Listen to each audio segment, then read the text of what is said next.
anyone still writing? Yeah, stop writing, please. Yeah, thank you.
Oh, good.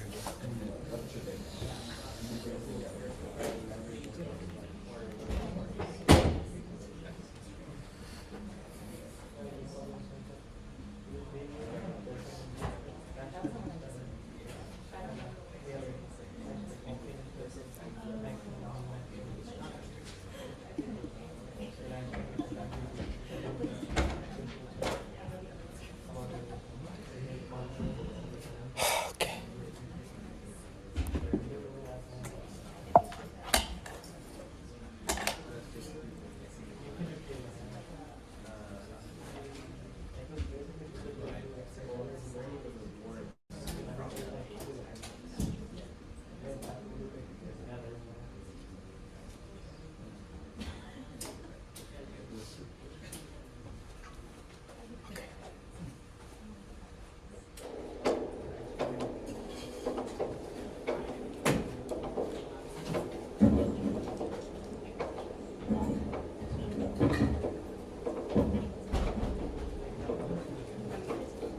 Okay. Oh, wow. Okay.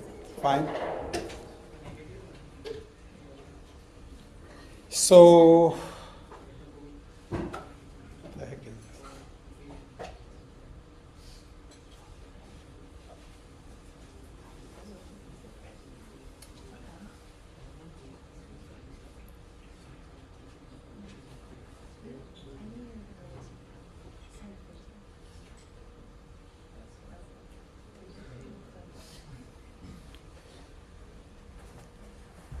Okay. So, maybe some of you are actually here for the first time in the class, as far as I can tell, because there's an exam and stuff, so there are new faces and things. Okay, well, we will reduce it. Okay.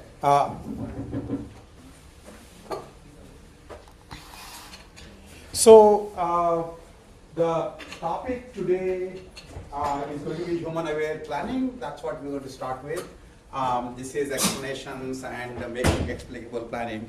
It's a different direction. I've kind of mentioned during the semester that essentially handling, kind of planning with humans in the loop essentially involves mental modeling, because we're always modeling each other's expectations, etc. And so we will look at what that means from the perspective of planning. But there's also like a much bigger direction called explainable AI that many of you have probably heard of. I will make connections to that starting through planning, basically. And as usual, hopefully we will also connect it to how the whole thing is going with the LLMs in the loop. Okay. So probably my hope obviously is that I can do this today, but probably I will do some of it next class too.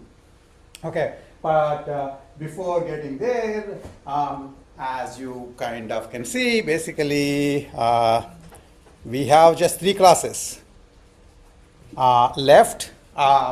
And so the topics coming up are human-aware planning, and depending on the time, planning with partial observability. There's tons of topics, but there's only so much that we need to do.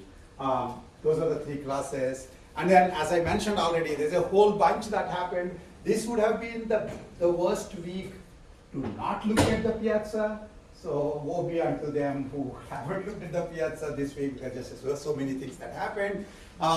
Topics coming up. I mean, I told you already the quiz at the beginning of every class. Obviously, the fact that you showed up and not very surprised and didn't have any heart attacks means you'll be following that.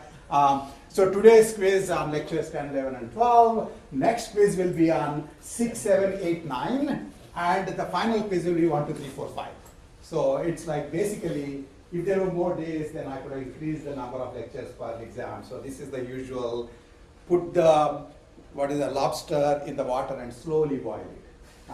So it's only 3 classes for the first one, then 4, then etc. But I mean, again, I basically was trying to figure out what's the best way to do this, and what I was really hoping for, honestly, is to differentiate between people who actually try to listen to what I'm saying, and obviously the second order level of are you able to apply this stuff, etc., isn't something that I checked, as you saw from the exam, right, basically.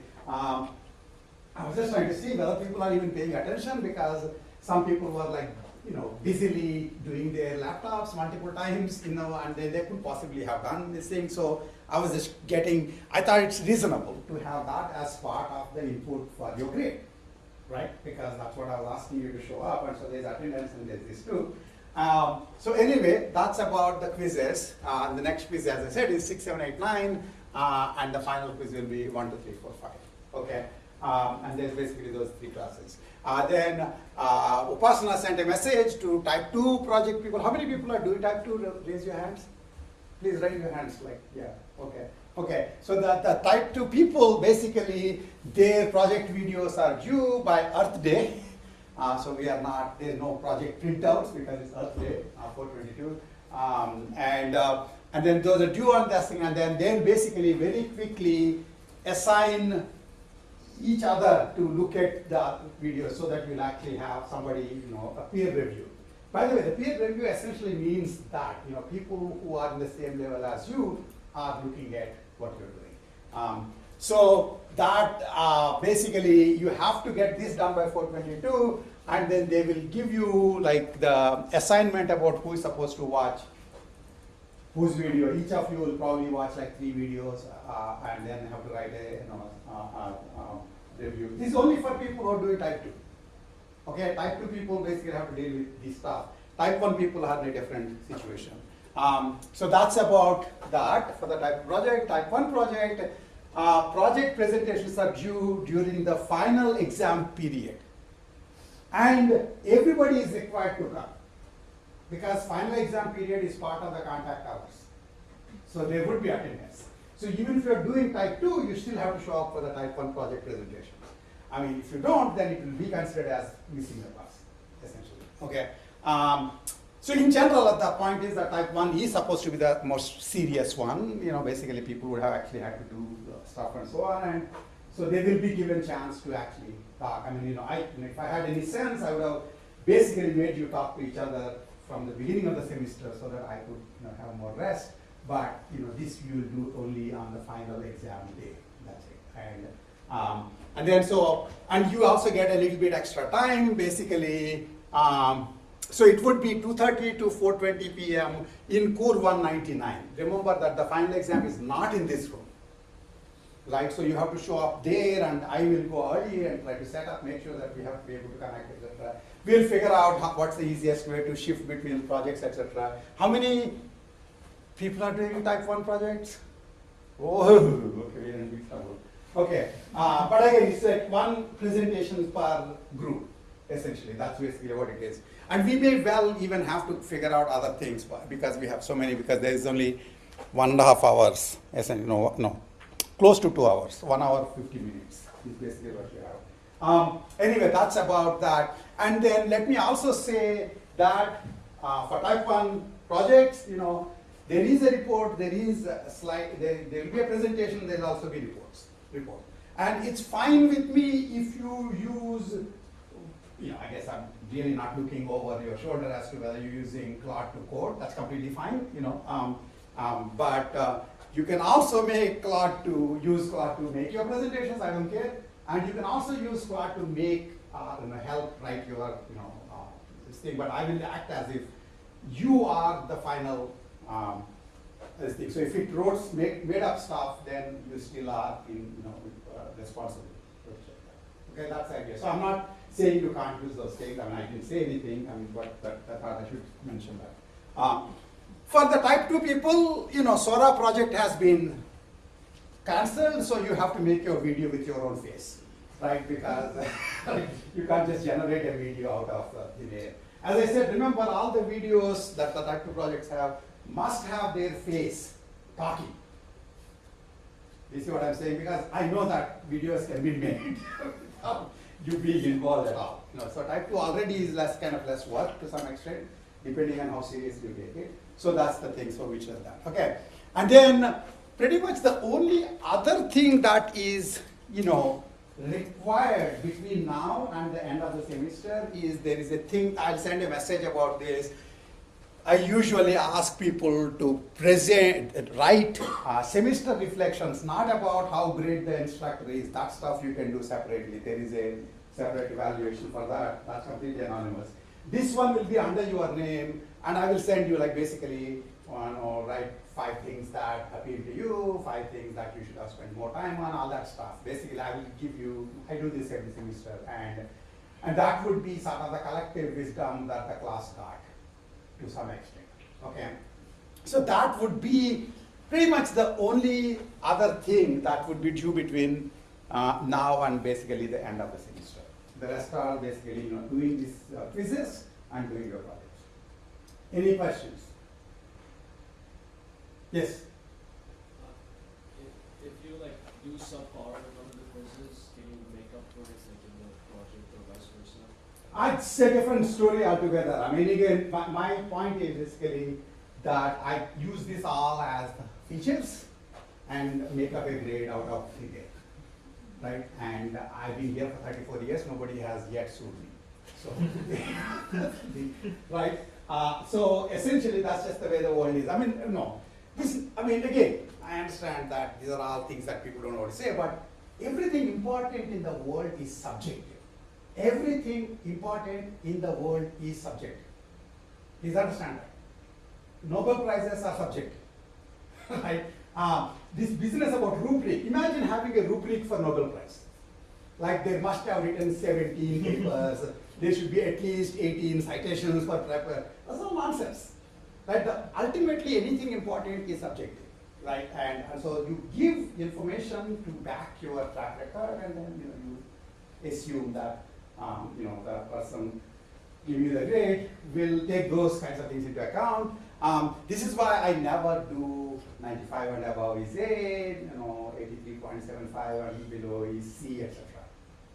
You see what I'm saying? Because I just look at the class and I look at the problem. Okay. Anything else? Yeah. For the type 1 presentation, is it going to be more like a short presentation, or how do you decide on the? It's a very short presentation. We'll tell you the amount. Basically, the number of, at a minimum, basically 1 hour 50 minutes, right? Essentially 110 minutes divided by the number of groups who are present. That will be approximately the duration of the presentation. Because I don't really know whether I can even have the class after that, and since it's also the final project, it's possible that people have other exams or something right final week. People have other exams right after that. So I can only guarantee that you are required to be here during the final exam. That was part of the deal. Okay, so anything else?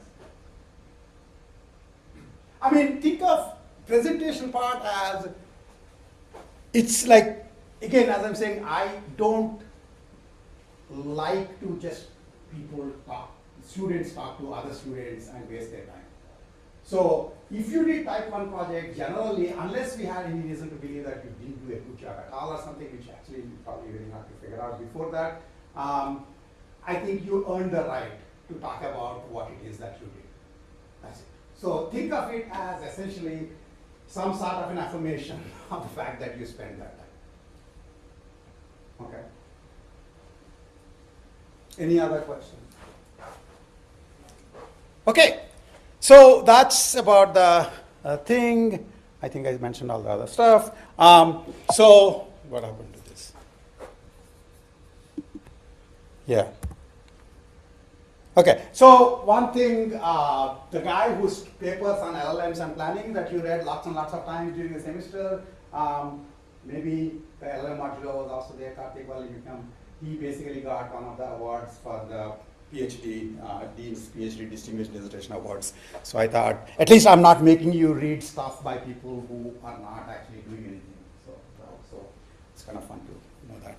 Okay, now I'm going to talk about human-aware planning. Whatever the heck that means. Essentially, the idea is that there's an AI system in general, there's a human in the loop, and what are the interesting questions that come in addition to just the fact that you gave a problem specification and there's a correct solution and that's that. That's all we have now, till now. Right? We basically, till now, we talked about if you provide a PDL problem specification to a classical planner, it will give an answer that will be probably correct. Right? So how does having human in the loop make anything different, essentially? You know, one of the interesting issues, basically, there's like a variety of things. For example, people might ask, why are you doing it this way? People might be asking you to do one thing because they expect you not to be able to do a different kind of action. So when we do this with each other, and so humans tend to also do it with robots. I mean, humans are notorious about anthropomorphizing. Anthropomorphizing basically means see everything as a human. Okay, I mean, we see Mother Mary on burnt toast, right? And we see like great patterns in Rorschach tests, where essentially Rorschach ink blot test is you pour a bunch of ink on the paper and essentially symmetry, like fold it and open it, it will be a symmetry pattern, and people start saying, oh, that's the angel flying with its wings open, and all that nonsense, right? Because basically we just want to anthropomorphize everything. In general, this has been an issue with LLMs too, but in general, this is an issue. But one of the issues basically with respect to humans is we should be, I strongly feel that if AI systems are to come into our world, they should run by our rules. You know, basically there should be one more human that you should be able to talk to. And so it would be interesting to talk about what are the kinds of issues that come in, in terms of supporting planning when there's humans in the loop. And this is like a large area, but let me start with actually an example, just so that you get a sense, and then we talk about some parts of the larger area, essentially. So imagine the following situation. Forget about all this notation for a minute. This actually is the 5th floor brickyard map. For those of you who never actually gone there, this is how the map looks, right? And imagine there is a kind of a made-up search and rescue scenario that's going on, right? And so the robot is basically going around to some place to look for something, or look for maybe injured people, or looking to reach a certain area. So it has basically it knows this map. So it can actually have generated a plan, a path, and then it's following that path. Now, unbeknownst, basically, because one of the things about search and rescue scenarios is that you'll put your robot there and you, the human, will be nicely in a commander's room. That's the hope, right? Basically, the bomb diffusion robots, you don't go along with the bomb diffusion robot. That's like a dumb idea, right? So you would be somewhere else, and you're kind of talking to the robot command by command. The commander is somewhere else remotely. And now the interesting question, of course, is that the commander might have a map, in this particular case, a map of 5th floor. Imagine 5th floor is a battleground, which kind of it is. Mostly the soldiers are missing, but basically, so there would be like debris and there would be things that are closed, etc., etc. Commander probably has a slightly dated map. They would have a nice map like this, the one the builders did. Robot is actually on the ground and it knows actually what's going on. So some of the things, basically, there's going to be certain things that it's supposed to go and it will be closed, etc. And so it needs to find a different path.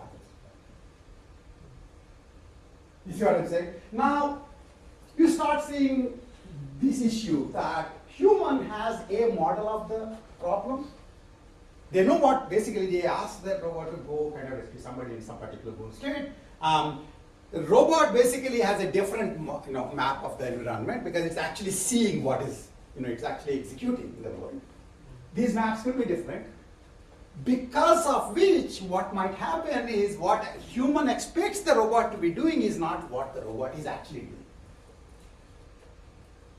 You understand what I'm saying? So imagine a scenario, where basically the shortest path to go to wherever it is that the robot is supposed to go, according to the good map, would involve it going through between Cheetahs and let's say Wanlu's lab places in 5th floor.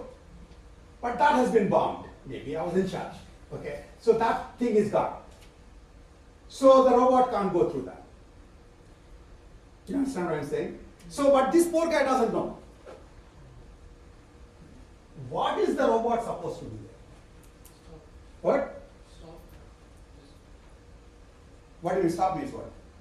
I mean, there should be one in the loop or just like The human is there in the loop. So what are all the things that the robot can do potentially? find an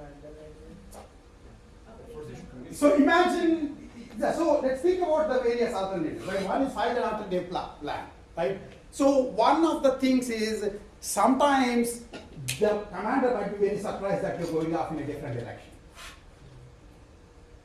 Right? Because that's not what you're supposed to be doing. Let's start yelling at you. Or also imagine, just to make things interesting, imagine that the the bandwidth of the communications is kind of not as good. It's not like it's like right in front, etc. Okay, and also one of the other interesting questions is imagine actually to make it slightly different. Imagine that the robot is holding one of the injured, grad students, and it needs to go and give them to somebody outside a certain door. The path through that door is closed. So if it finds a different alternative and goes to a different door, there may not be anybody to take this poor guy. Do you understand what I'm saying? Sometimes you have to stick to the plan. Right? Because they expected you to be going this way.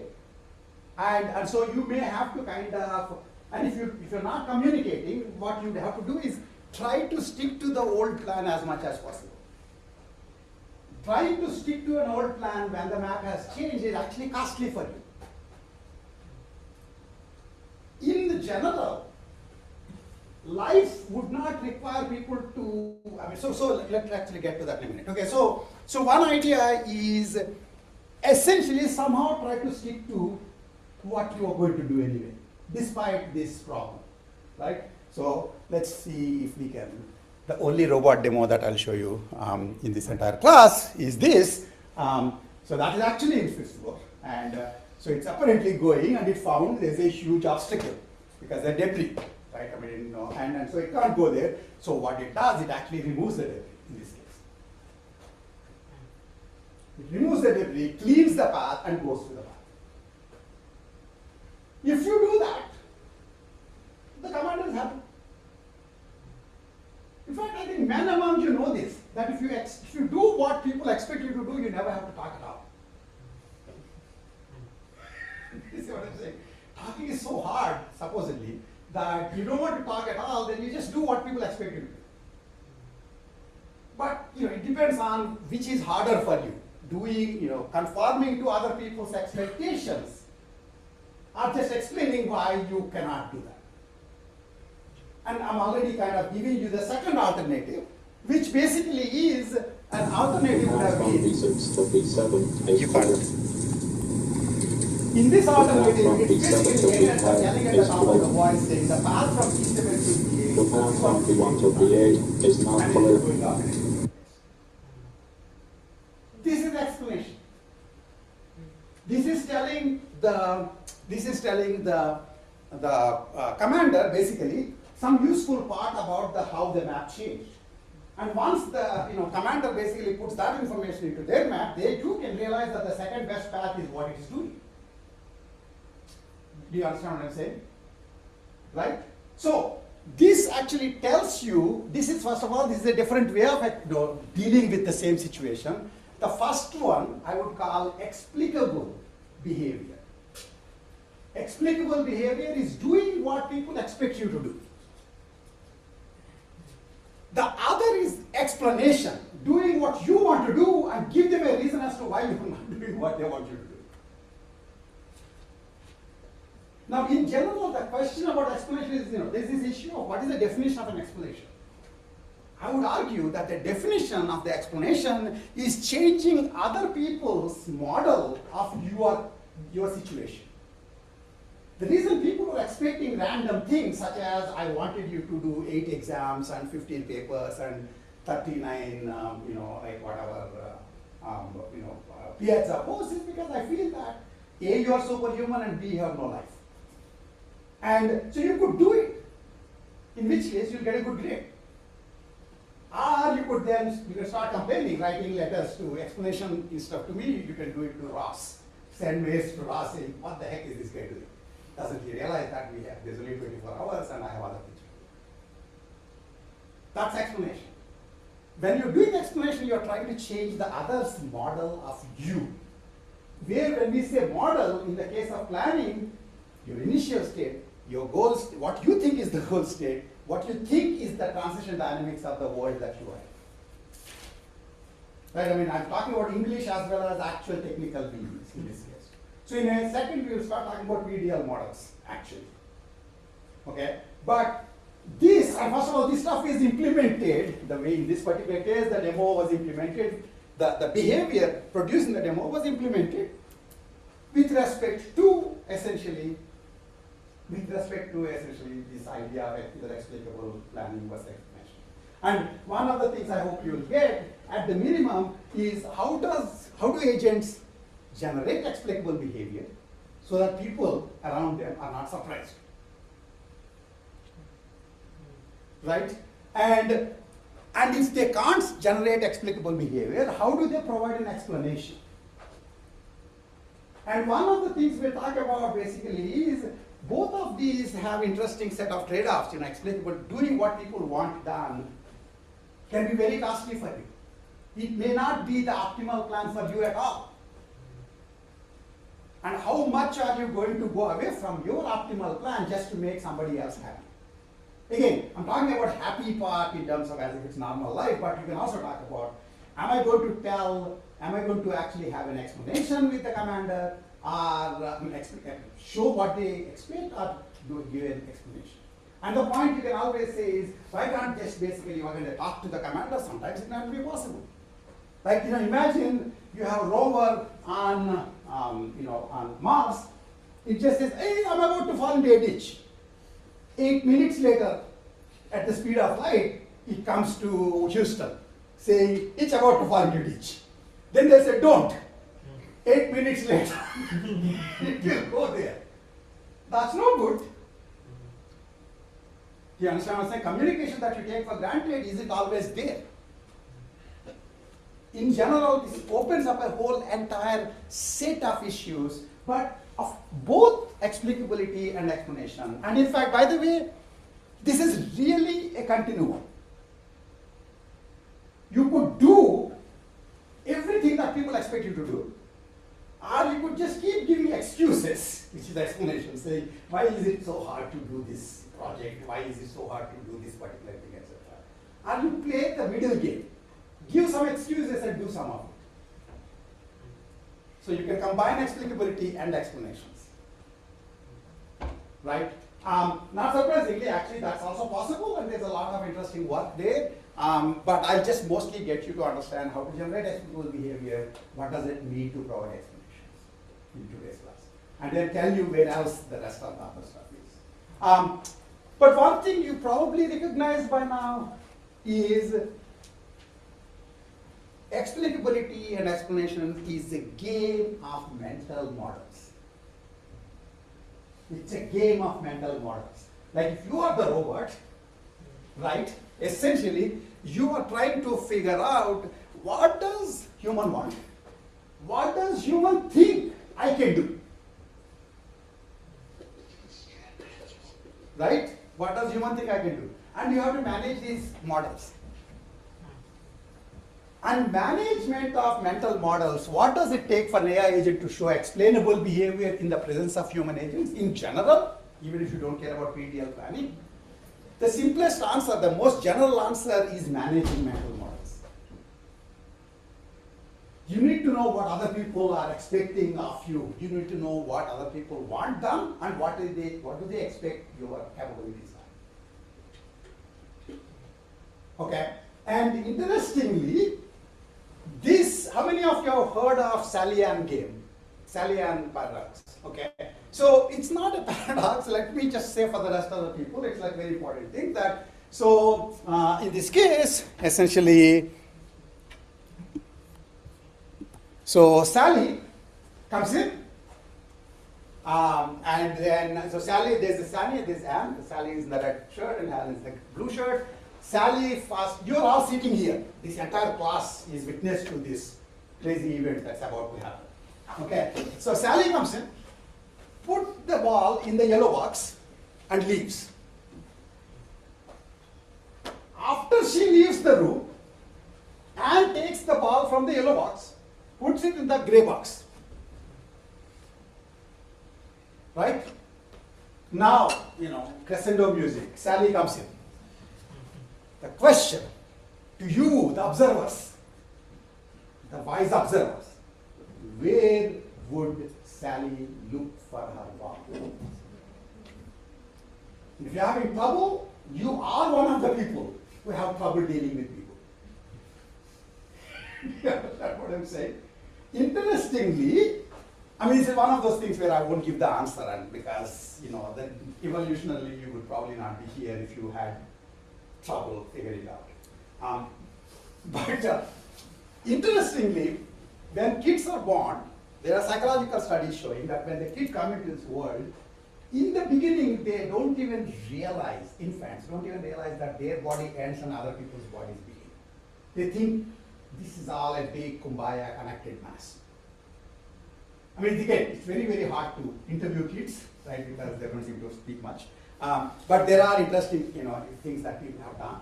And one of the other things they do is they also, little later, they will realize, they will start, little later they'll figure out that, okay, my body is ending and your body is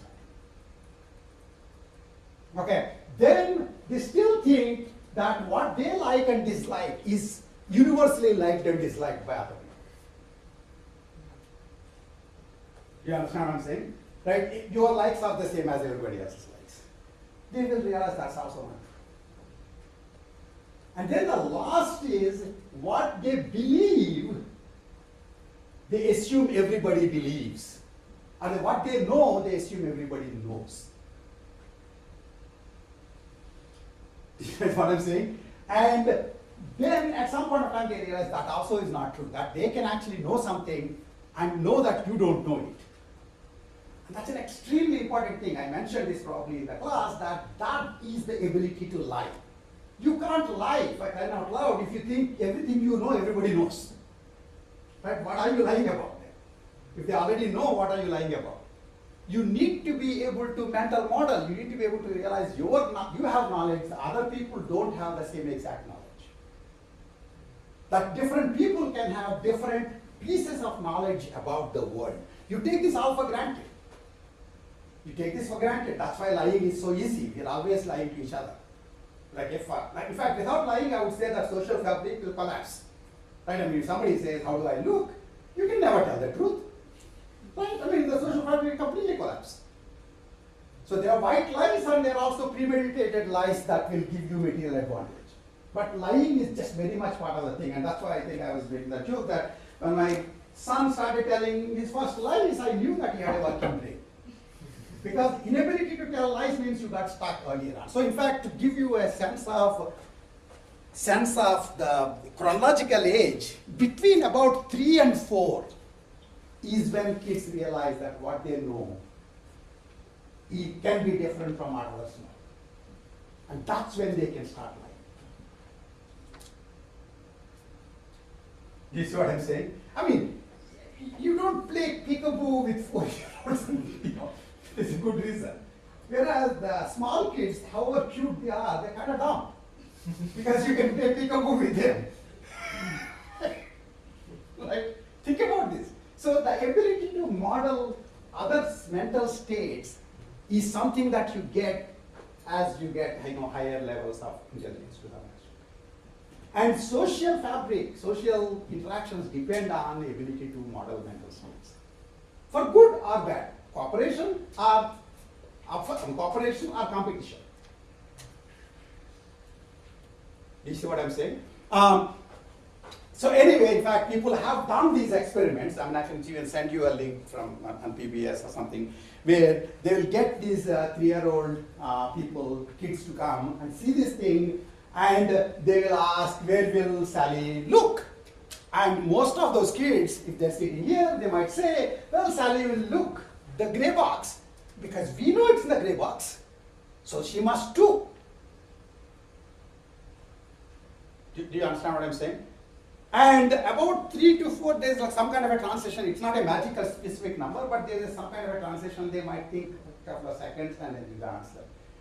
When they cross that transition, they say, why are you wasting my time? This is a stupid question, and you should know better. Because we take it for granted by that time that we know that different people know different things. Right? So it's not the same body, it's not the same likes, it's not even the same knowledge. That's when we get into interesting situation. So salient test is basically actually one of the interesting ways of figuring out whether things have the ability, whether an AI system has the ability to do mental modeling. QLMs. Somebody wrote a paper. I mean, they would go there, right? If any time there is some kind of a benchmark, this is suddenly a benchmark, right? Ask LLM. Describe Sally and test and ask where will Sally look. What do you think will happen? LLM will say the right thing. Why? Because Sally and test is on the Wikipedia page. It has a Wikipedia page. I don't have. It has one Wikipedia page. Everything on Wikipedia is part of the training. So does this now mean that because the LLM is able to actually answer Sally test correctly, does it actually mean that LLMs have mental modeling abilities? In fact, there is a bozo, whose name I conveniently forget so that I don't have to say the name, who actually wrote a first paper saying LLMs have mental modeling abilities. LLMs have, by the way, the other name for this is theory of mind. Mental modeling is basically another name is theory of mind. And somebody wrote this paper. And then another guy whose name I will mention, and this bozo is in Stanford. And then somebody else mentioned that basically wrote like a 3-page rejoinder to it. That guy's name is Tomer Ullman. I can, because I'm not putting him down, so I can make his name. And Tomer Ullman basically said, well, not really. If you slightly do obfuscation of the questions, they will fail. Remember, if it's LLMs were doing blocks word well, quote unquote, it could be because of the training. So what we did mystery blocks word, where we changed the names, and it failed. Right? And you already know, even before this, that many LLMs for the longest time would have the problem dealing with the farmer, goat, and the wolf problem. To the extent that because they marked up the solution for the farmer, goat, and the wolf problem, and so even if you in fact just have the goat, it will make the farmer goat 3 times for no good reason. Or even if in fact it's a vegetarian wolf, it will still make the farmer go 3 times.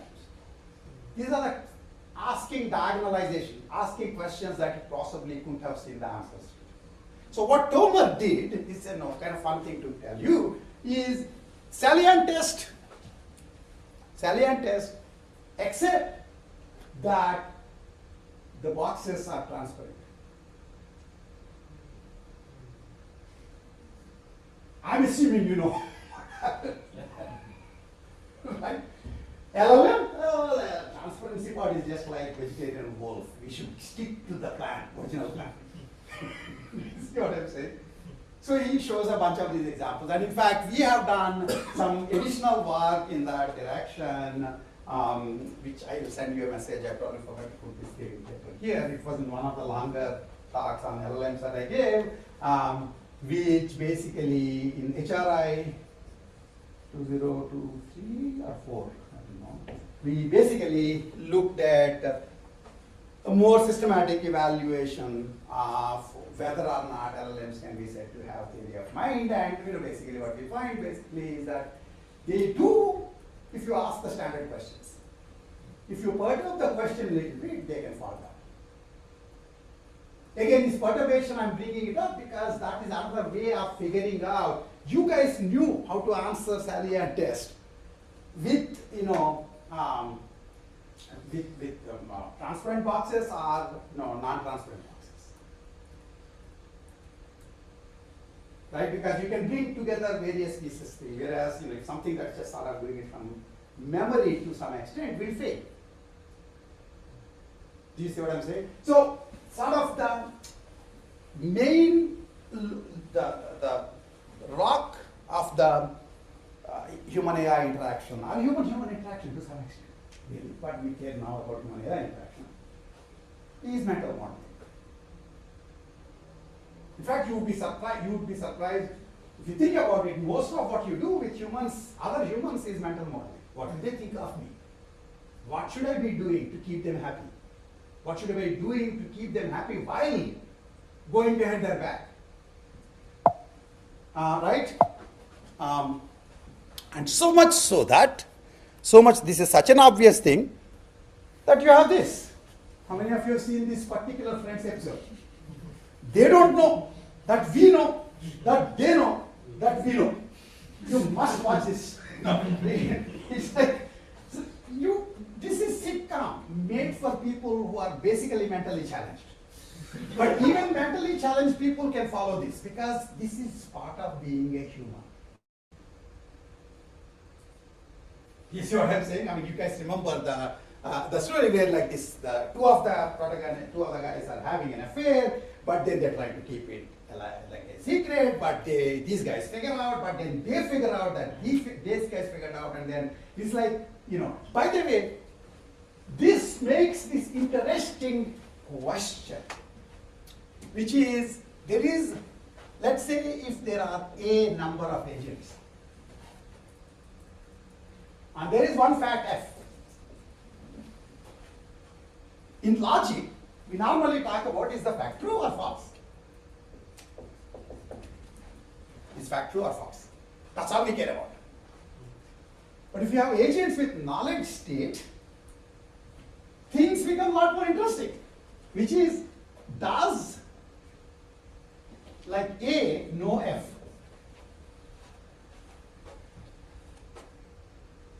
Okay? Does B know that A knows F?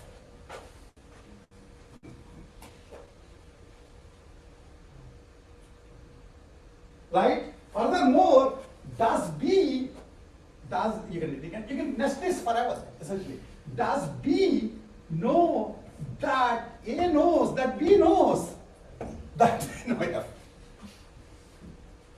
This is basically, so there's a beautiful book that I should mention, you should read, The Curious Case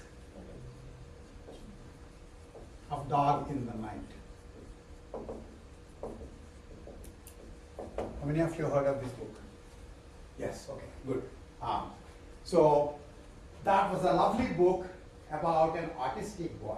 It was not a true story. It was written by a non-autistic person, but sort of talking about how life might be for autistic people. You know about autism. And basically one of the reasons we talk about autism is the inability to model minds. This business about the famous put down is read the room. Read the room. That means, are you guys still enjoying it, or have you fallen asleep and I'm just going on and on? Right? That's about essentially making sense of how people are receiving what you are saying. People on the spectrum tend to have harder time reading the room because one of the other names for this informal name is face blindness.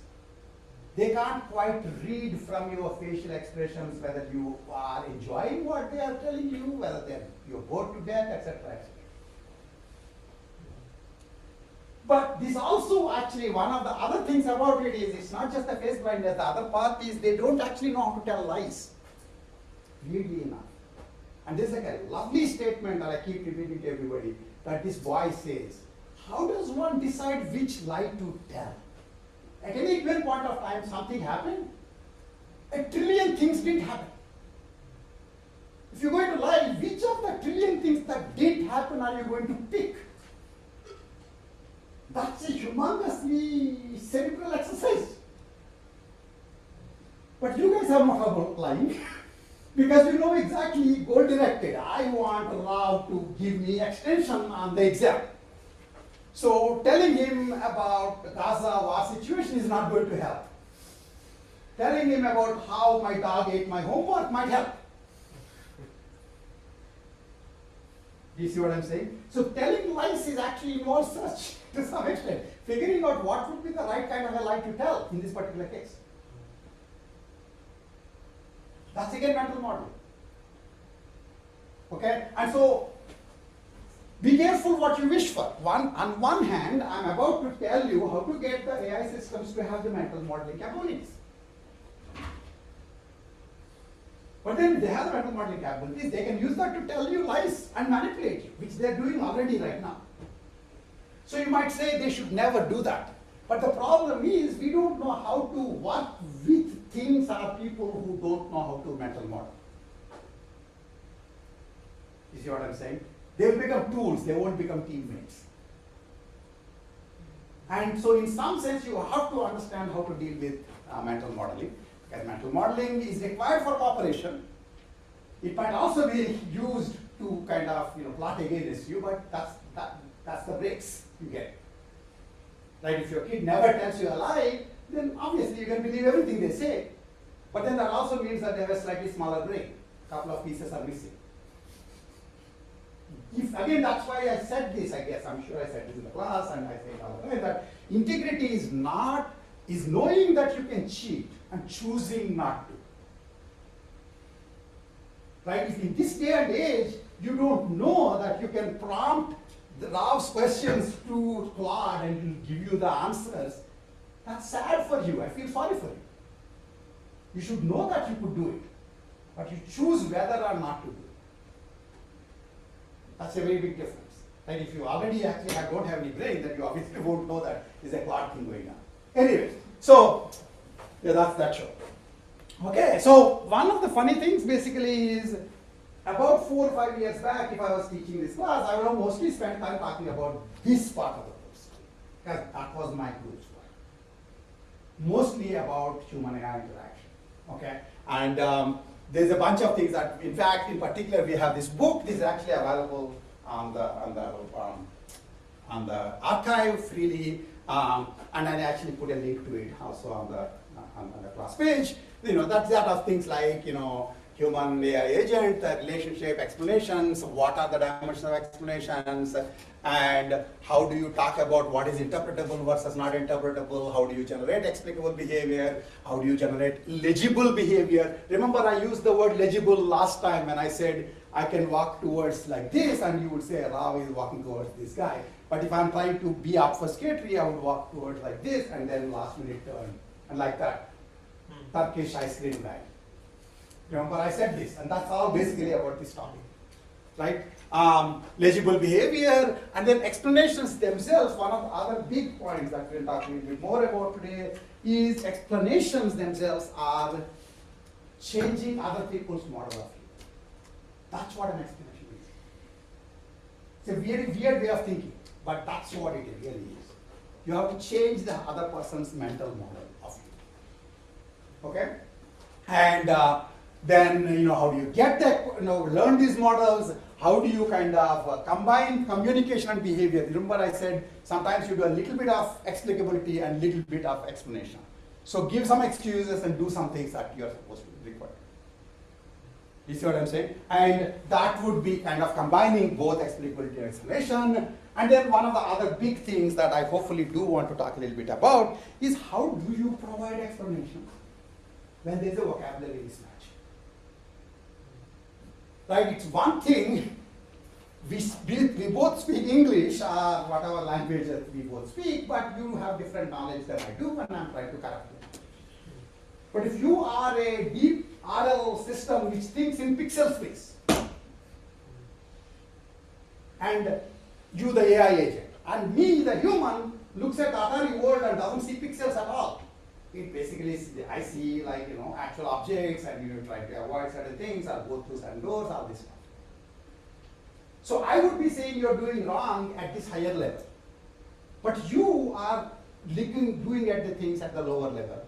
If you basically keep saying, here is my saliency region, why don't you see whether or not what the pixels I'm looking at are the correct things, which some of you may have heard of saliency regions. It turns out that is the poor person's way of explanations. And in fact, I would like to argue with you, and maybe I'll say it now itself, that language probably got invented because it's so damn painful to provide saliency explanations. It's one thing if I show you a picture of some dog, and maybe I showed this already once, some dog, and then you say, that's my dog, I can know what that. Maybe I'll call it a cat. Cat, and then say, why is it a cat? And you say, look, these are the, basically you might just say, the cat classification occurred because of these regions. And then maybe there's like a bit of a whiskers, cat whiskers.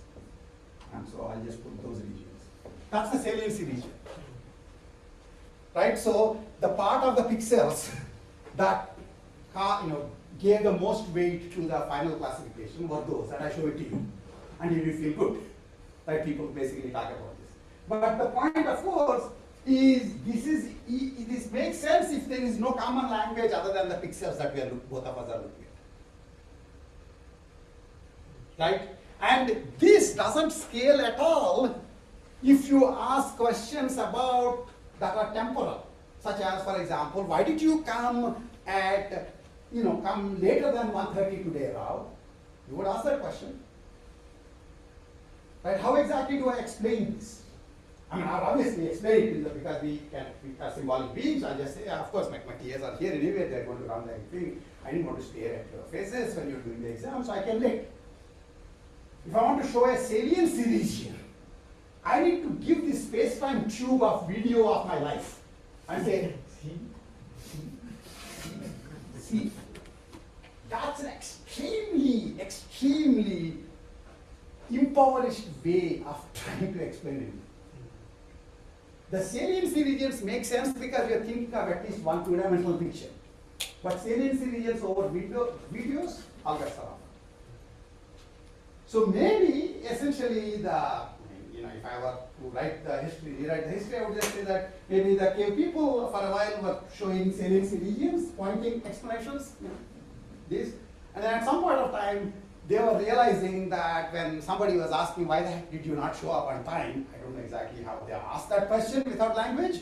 At some point of time, they realized there's no way they're going to be able to exchange information unless they have language. Language is inherently symbolic. I mentioned this before, and I'm again going to mention this here because this is actually the part where it matters. And so it actually matters in this particular place, which is explaining, in the presence of vocabulary mismatch. How do you deal with that? Okay, so I might, again, this book actually exists, so I'm obviously, I'm a co-author on this, and obviously I'm not going to be able to complete all the book, but there's some more stuff in some applications. So that's the background. Now I'm going to tell you a little bit about explicability and explanation, how to do it in some simple cases, right? And put this back from the highfalutin, down from highfalutin, people and their models to PDL, IG and PDL model, right? So we'll think of models as initial state, goal state, actions, and observations, and pi. Pi is basically the plan, right? And then assume for a minute that actually, by the way, observation model makes a big difference. Because if you want to lie to people, you control their observation. You see what I'm saying? That's why observation matters. Right? But for now we'll actually act as if in fact the observation model may or may not matter, but this is the usual thing, even with simple deterministic pairs. Okay, so this development, even though I talk in terms of something that might make sense in terms of PDL, it's really not about PDL. I would want to give you something so that you will get the ability to actually work out, what would explainable plan look like in a particular scenario, and how can you compute it beyond just like the or beyond just handwriting. But essentially, instead of this could have been an MDP model. And people, not surprisingly, do MDP models because you can then start talking about reinforcement learning for mental modeling. But that doesn't change the underlying problems. As I kept mentioning through the semester, first look at whatever you are trying to do. What is its footprint on the deterministic case? It's the simplest case possible. There are very few problems which don't have at all footprints in the deterministic fully observable scenario. Most of the time you add these additional layers to just smoke and mirrors, to kind of not solving the actual problem but keep adding. I think I may have mentioned this in this class, or maybe I mentioned somebody else. That if you, for example, say to people, look, at the time of strips planning, that look, strips is incomplete, it can't solve sustained anomaly problem. Then you can say, forget about that. Let's add stochasticity to the actions. Let's add partial observability to the actions. You didn't answer my question. You just built additional layers of complexity that will bring in other things, but the original problem never went away. So it's kind of important to understand what are you doing, what's the footprint of what you're doing in the deterministic case. So this stuff you understand completely. This is classical planning. And so you are in some sort of state and you do some number of actions and you get to the goal state. Right? To be able to do this, essentially you have a model. When I say you, most of the time I mean you, the robot, because you're all robots. Okay? I'm the only human. So you, the robot, basically has a model of the environment, MR. MR is the PDL model. Let's just, you can say world models, but the world model is a PDL model. It can be different things. I talked about how world models can change, but here let's just assume they're PDL models so that we can talk. Okay, so it's that if you do that, it's a classical planning. So essentially, the human just gives like a goal. I mean, there's a human in the classical planning. Human just said, do these goals, and it can generate the plan, and then that's it. The human was like behind the scenes, quote unquote. Right? That's what it is, basically. Right? Now,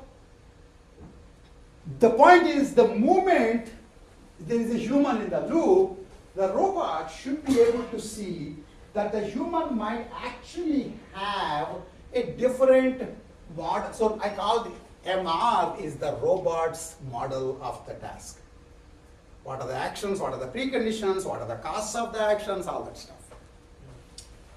Now, because it's a human, the robot basically can realize that human might possibly have a different model.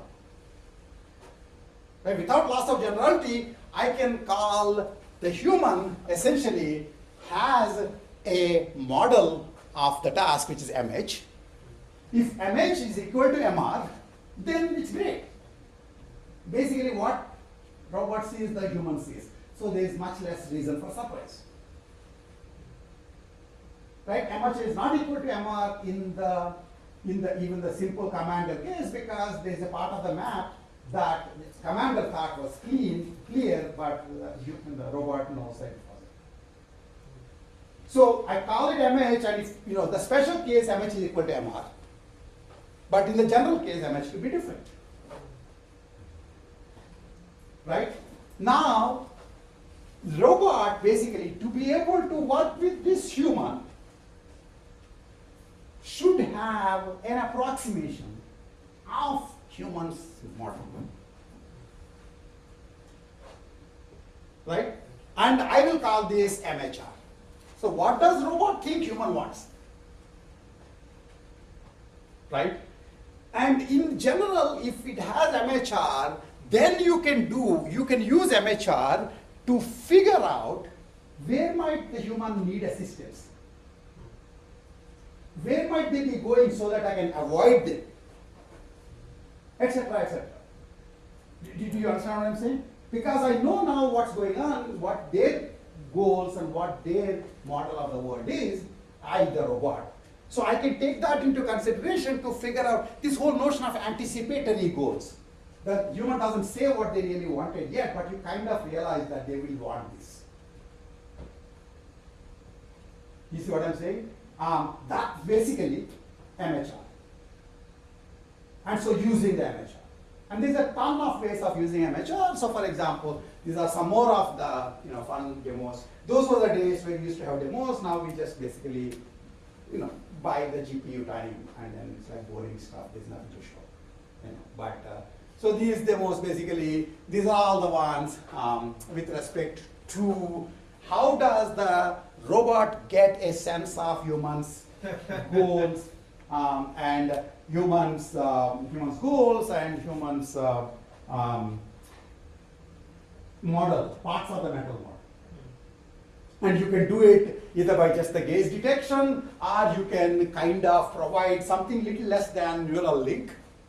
By the way, if you have neural link,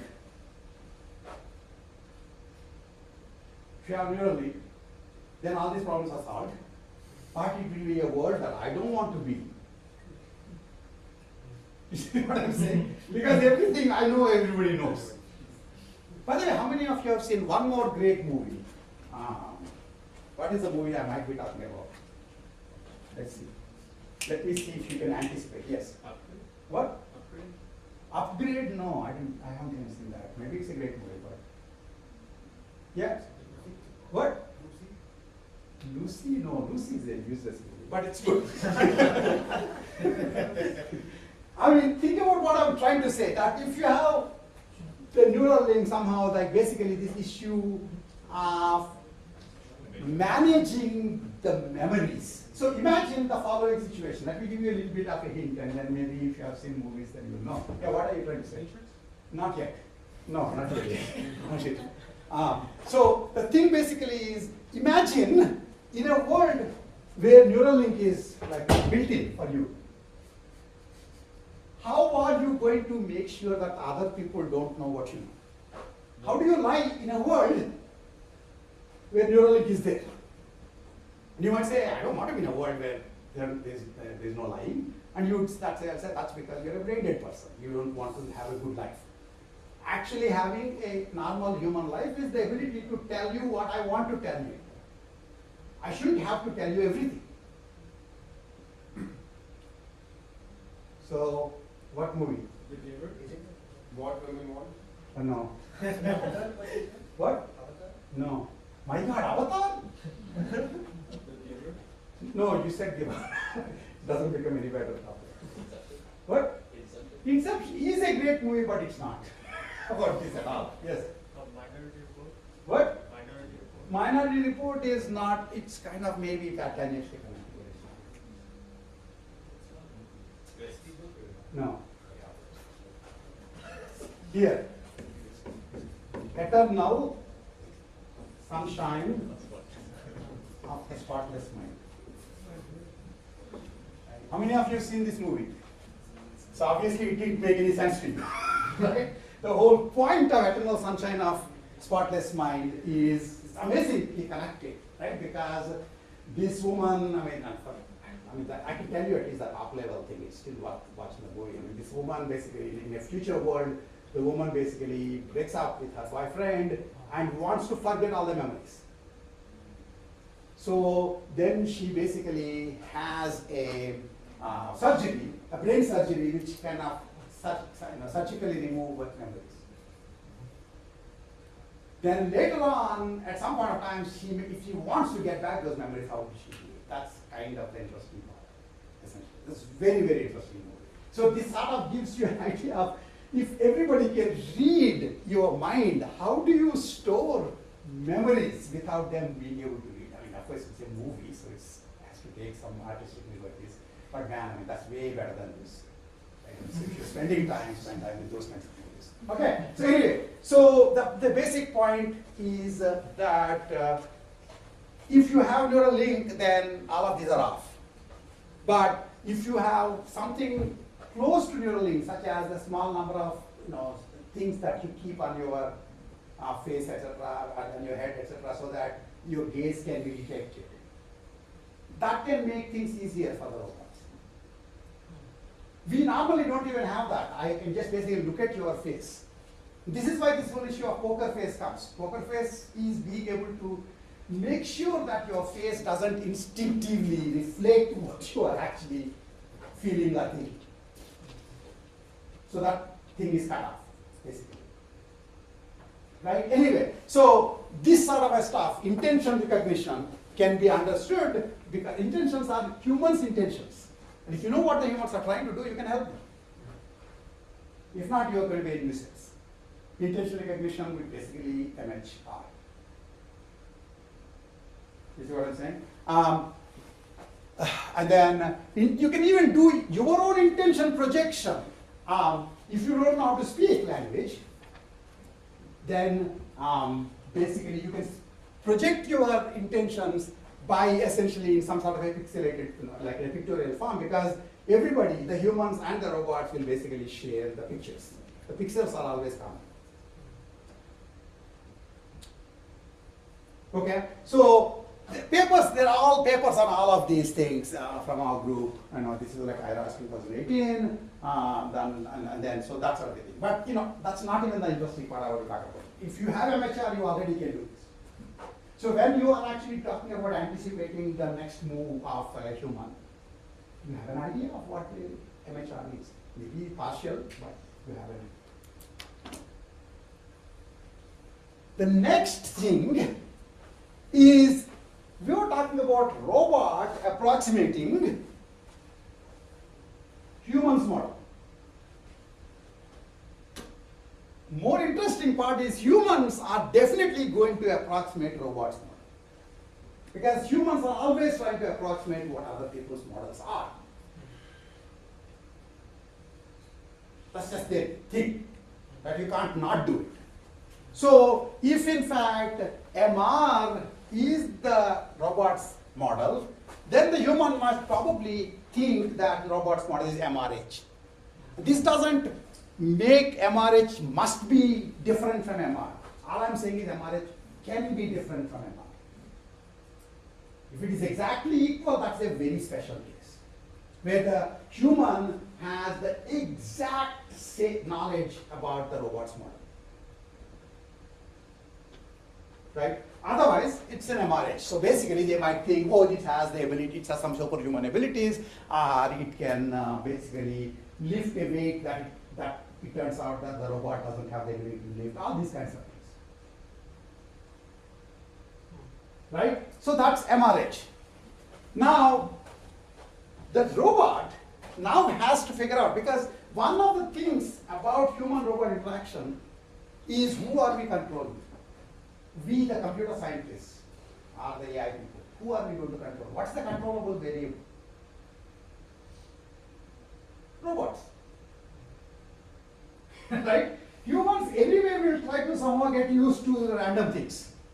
If you want to, in fact, it turns out that the humans will get used to dumb robots. Humans will get used to robots that don't have good mental models. Humans get used to VI the editor.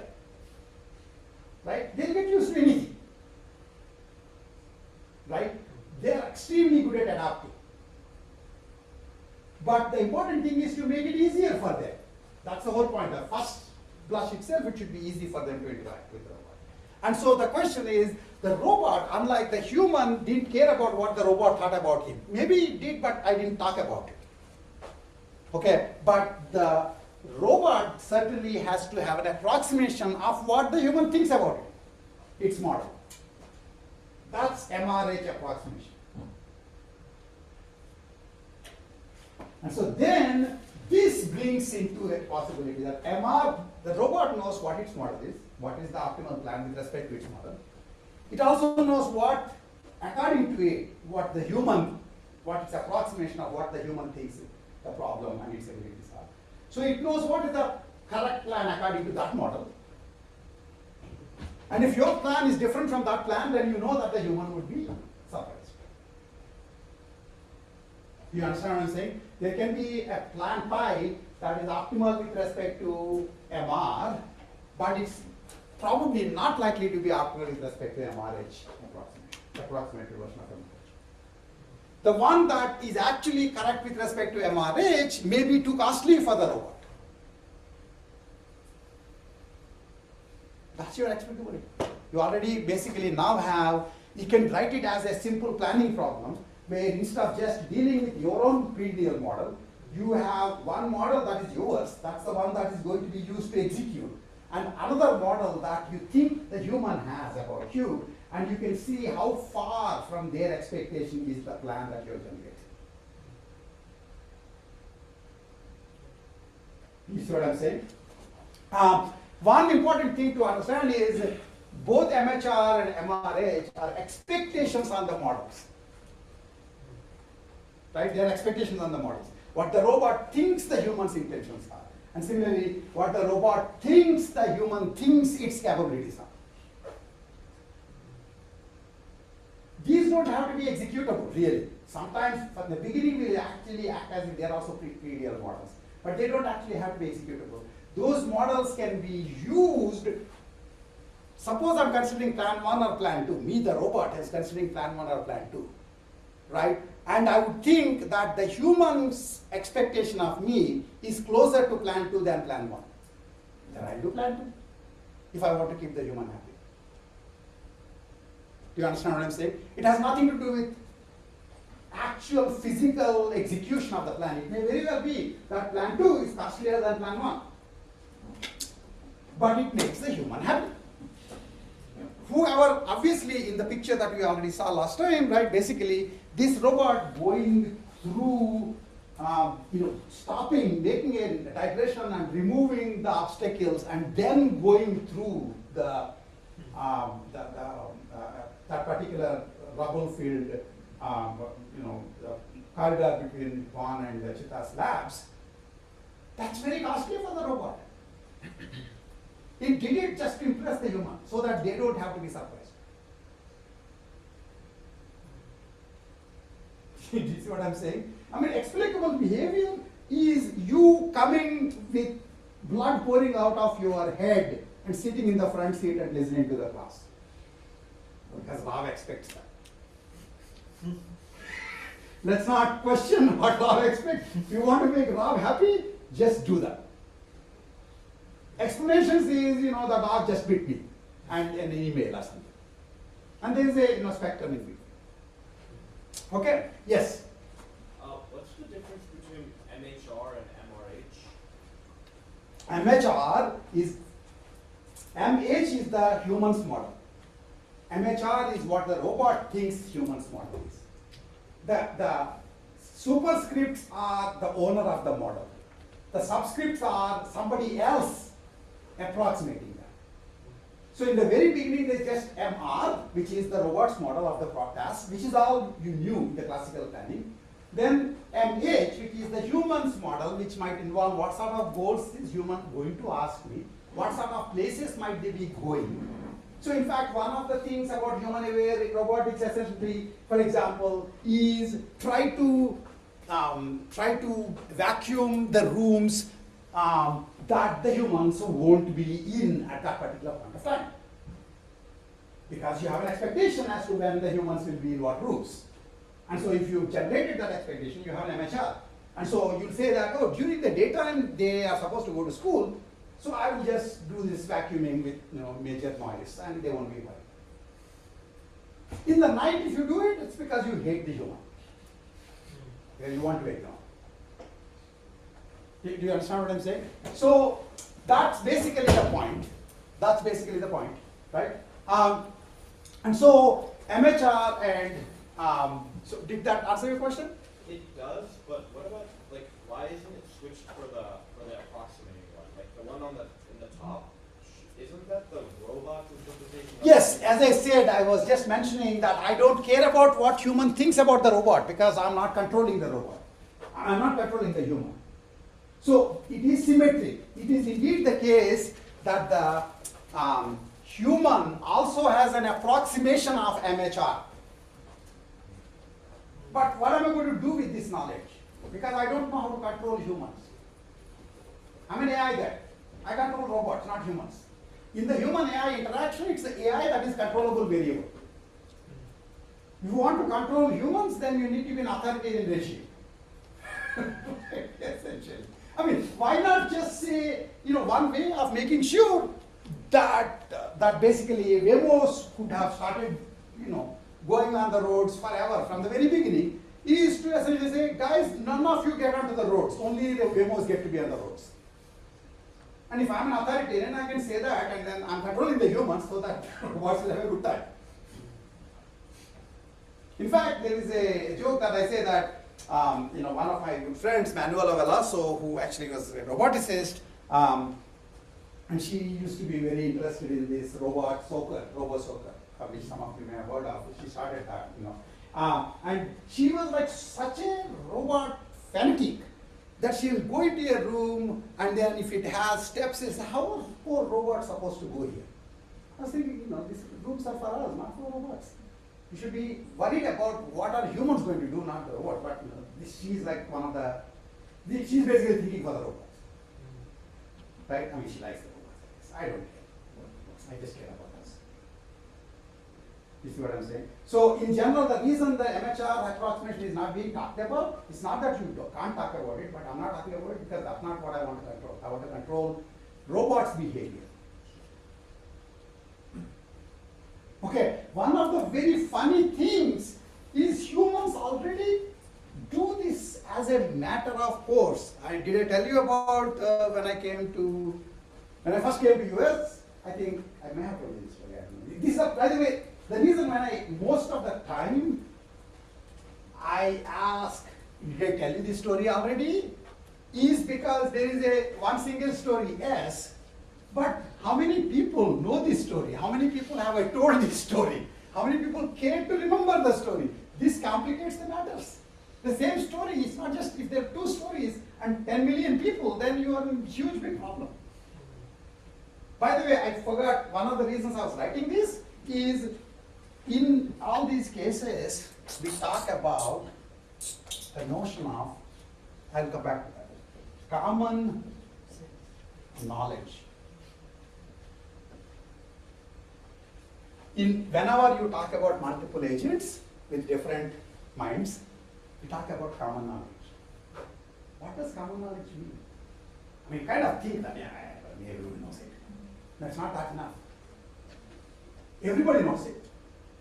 Everybody knows that everybody knows it. Everybody knows that everybody knows that everybody knows that everybody knows that.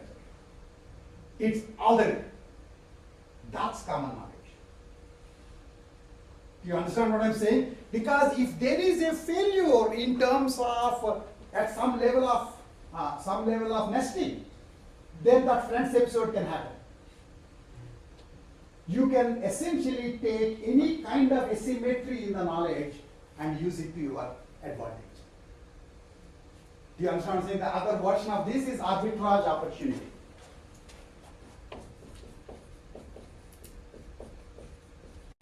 Arbitrage is not possible if you have common knowledge because everybody knows it. You don't know anything more than anybody else, and everybody knows that you know it and all that stuff. So insider knowledge is not common knowledge. So you can then, that's why you go to jail if you get caught. But if you know anything, let me know. That's still useful. But the point being essentially that common knowledge basically is this, not just the facts that everybody knows, but everybody knows that other people know those facts. And this is ad infinitum. And this also actually makes you wonder, how big are people's brains anyway? What levels of nesting can people deal with? That Friends episode already pushes the thing.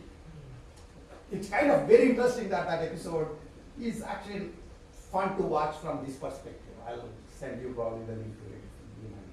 How many of you have seen that particular Friends episode? Yeah, see, that's the thing. How many of you heard my LLM lectures? Nobody. But Friends episode, of course.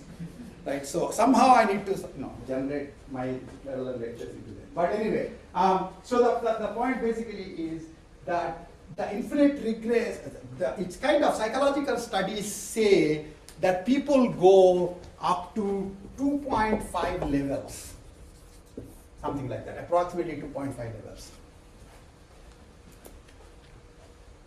I know, you know that I know that you know that I know.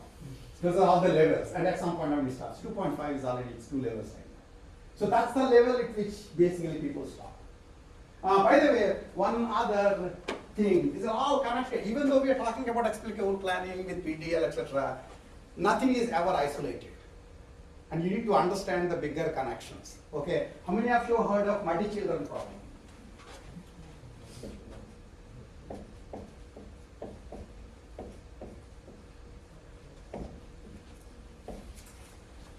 Muddy children problem.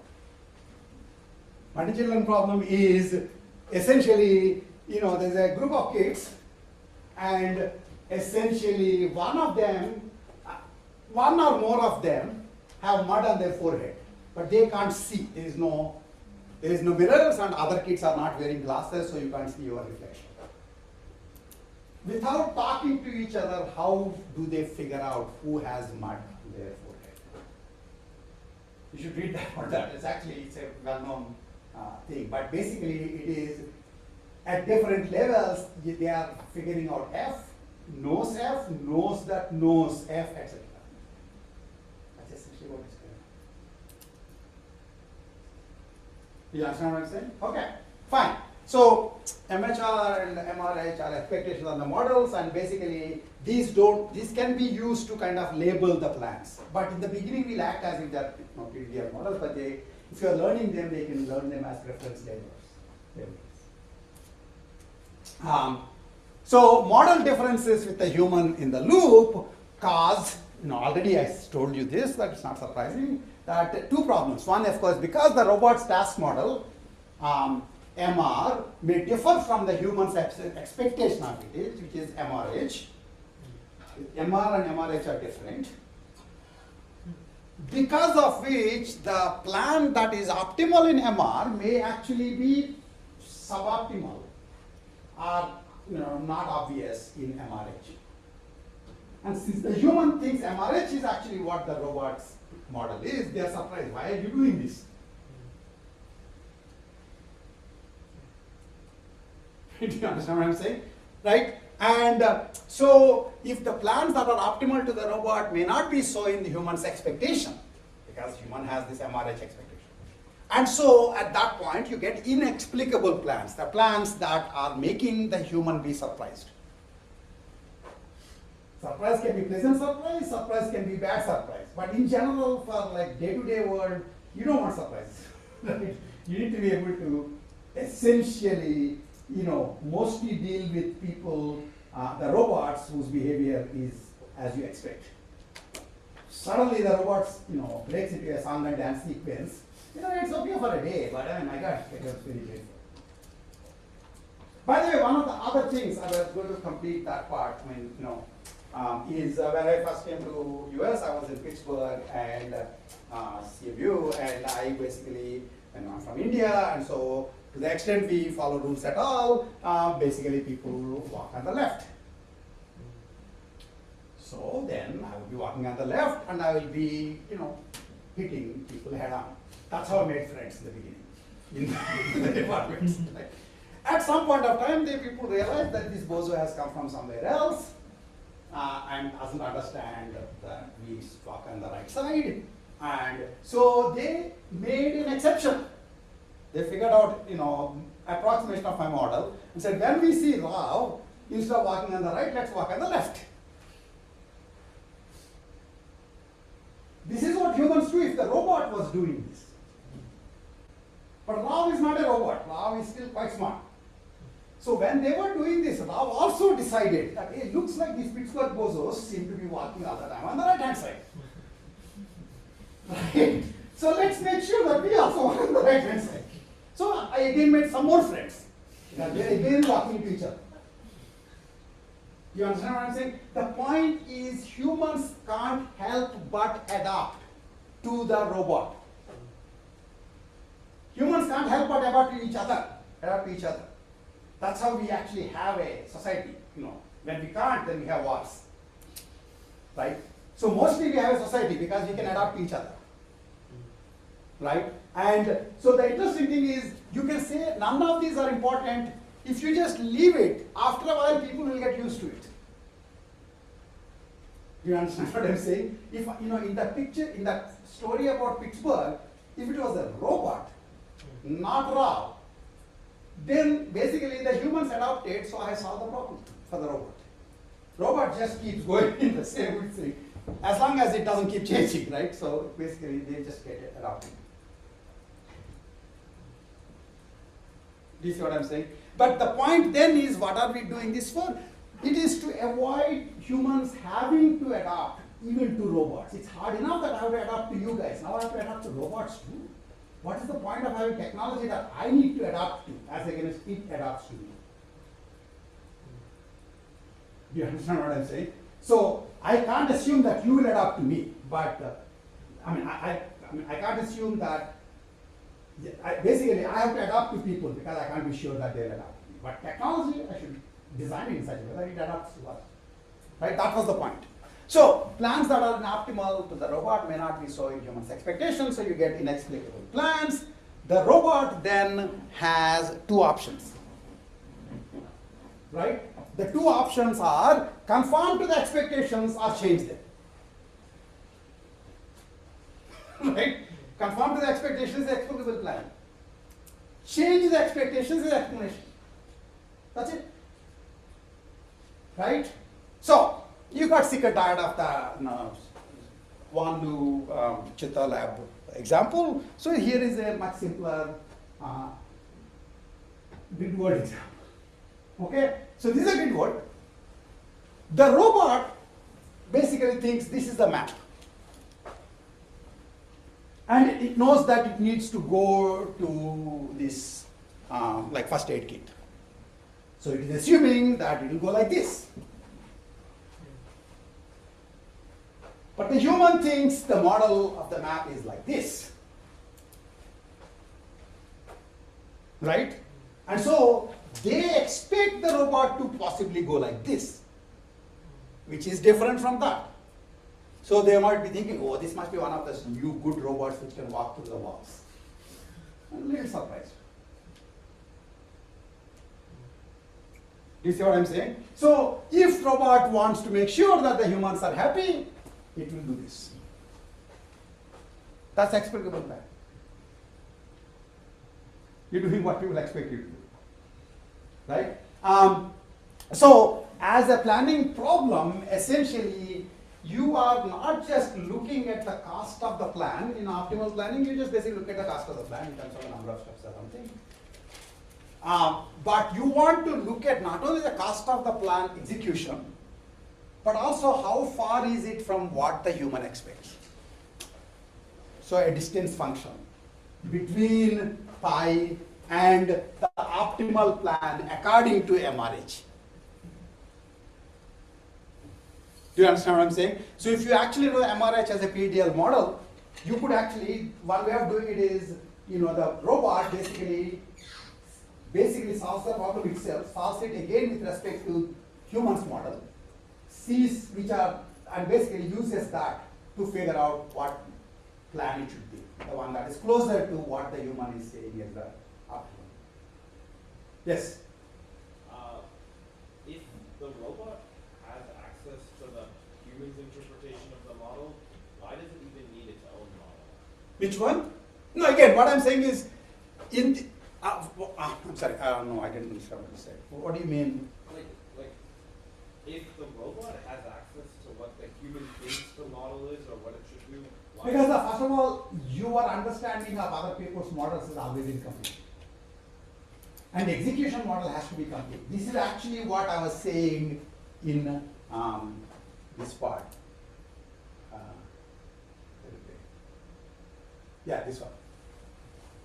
MHR and MRH are expectations on models. They don't have to be executable. That means a plan that is correct by them may not actually have to work. Imagine a relaxed model where you remove all the preconditions and all the delete lists. That is still an approximate model. A plan that works in that model actually may not be executable at all in the real world. But that might give the robot some idea about what the human might like.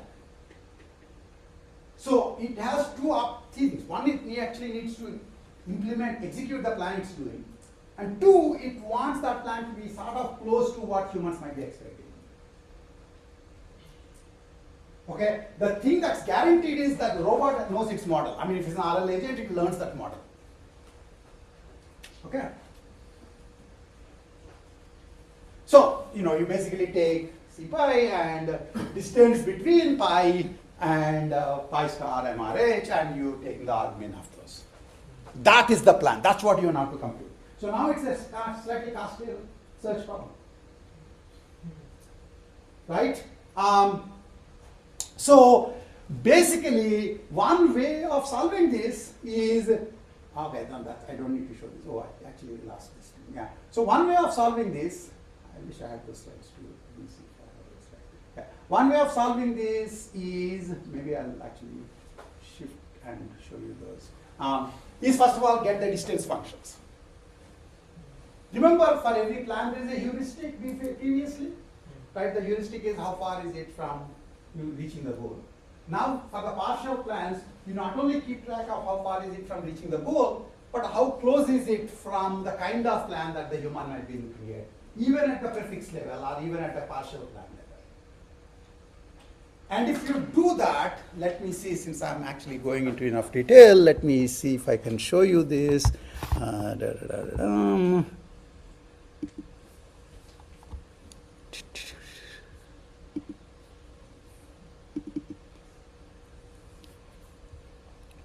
I was going back and forth between my version of the slides and the version of the slides that Sharath, who is actually the first author of the book, gave, because he actually wound up giving a talk and did this lecture the 2 times back. So I would basically, let me just see, where are my things?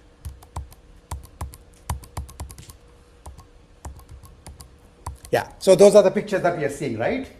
Right. So, so basically, the way you can do model-based explicable planning. This is the couple of slides I forgot to put in my current set of slides. I'll put it later, but I'm showing it here. Consider a case where we are given the human model and the distance function. The plans expected by the human either provided can be computed from the model. So basically, you are looking at both the plan that you're generating in a picture-wise. It's kind of like this, that, there are candidate plans that MR is generating that are correct with respect to MR. They're correct, they're valid. It's no longer optimal, because the optimal plan, may be arbitrarily far from what the human is expecting. So the candidate plans you can generate, and then you score them in terms of their explicability distance, in terms of, and the distance metric has to be actually decided on, and one of the ideas is, like, for example, consider the number of steps that are different between the plans, for example. In general, there are multiple different ways of defining the distance. And so this paper by Anaga and co. Basically talks about explicable planning as minimizing distance from expected behavior. And this was like a paper in March 2019, but it's also in that particular book. Yes, there was a question. How does MR get generated? Like, does human gives? Is there an expectation? No, this one, so the interesting part is for now. So first of all, you'll assume that MR, the human robot knows it's like, how did the classical planner knew what its PDL model was? You gave it. The more interesting question is, how is humans model given to the robot? In here, I acted as if the human's model is given to the robot. And sometimes that's actually possible, because they may well have started from the same map, like in that 5th floor scenario, and the robot has moved on, but the human is stuck with the old map.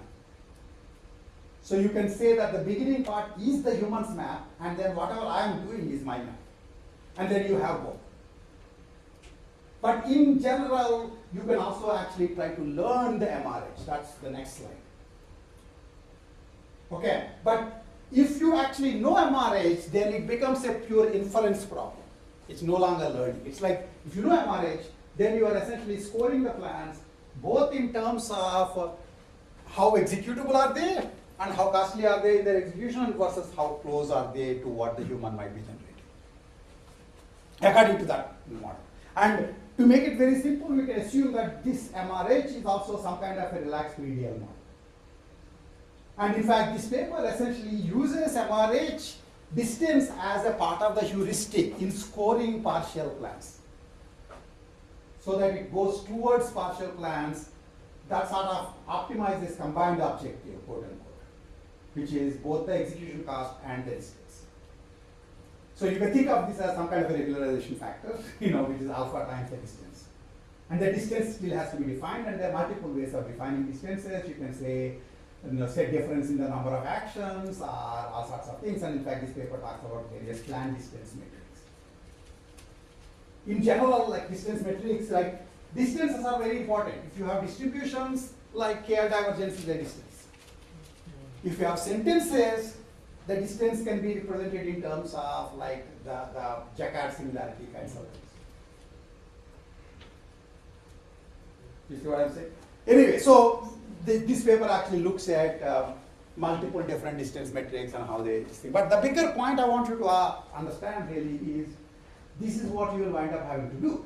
I mean, in your own scenario, you still have to deal with MRH and expect how close the plan you are generating is to what MRH would be having. Okay? That's the first part. Actually, this was the second paper on that thing. This was a 2019 paper.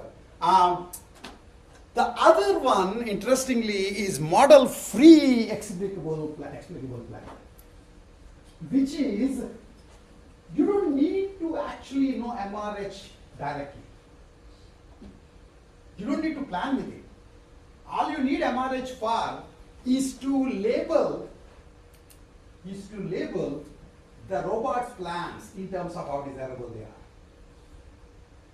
Do you understand what I'm saying? So there is a paper, actually it was an older paper in fact, in ICRA 2017 with Tony Zhang, who used to be my postdoc at that time, and Sharat and a bunch of other rest of us. Basically what we did there essentially is learn the MRH as a labeling function. During a training session, you basically show variety of trajectories to humans and say how much they like it.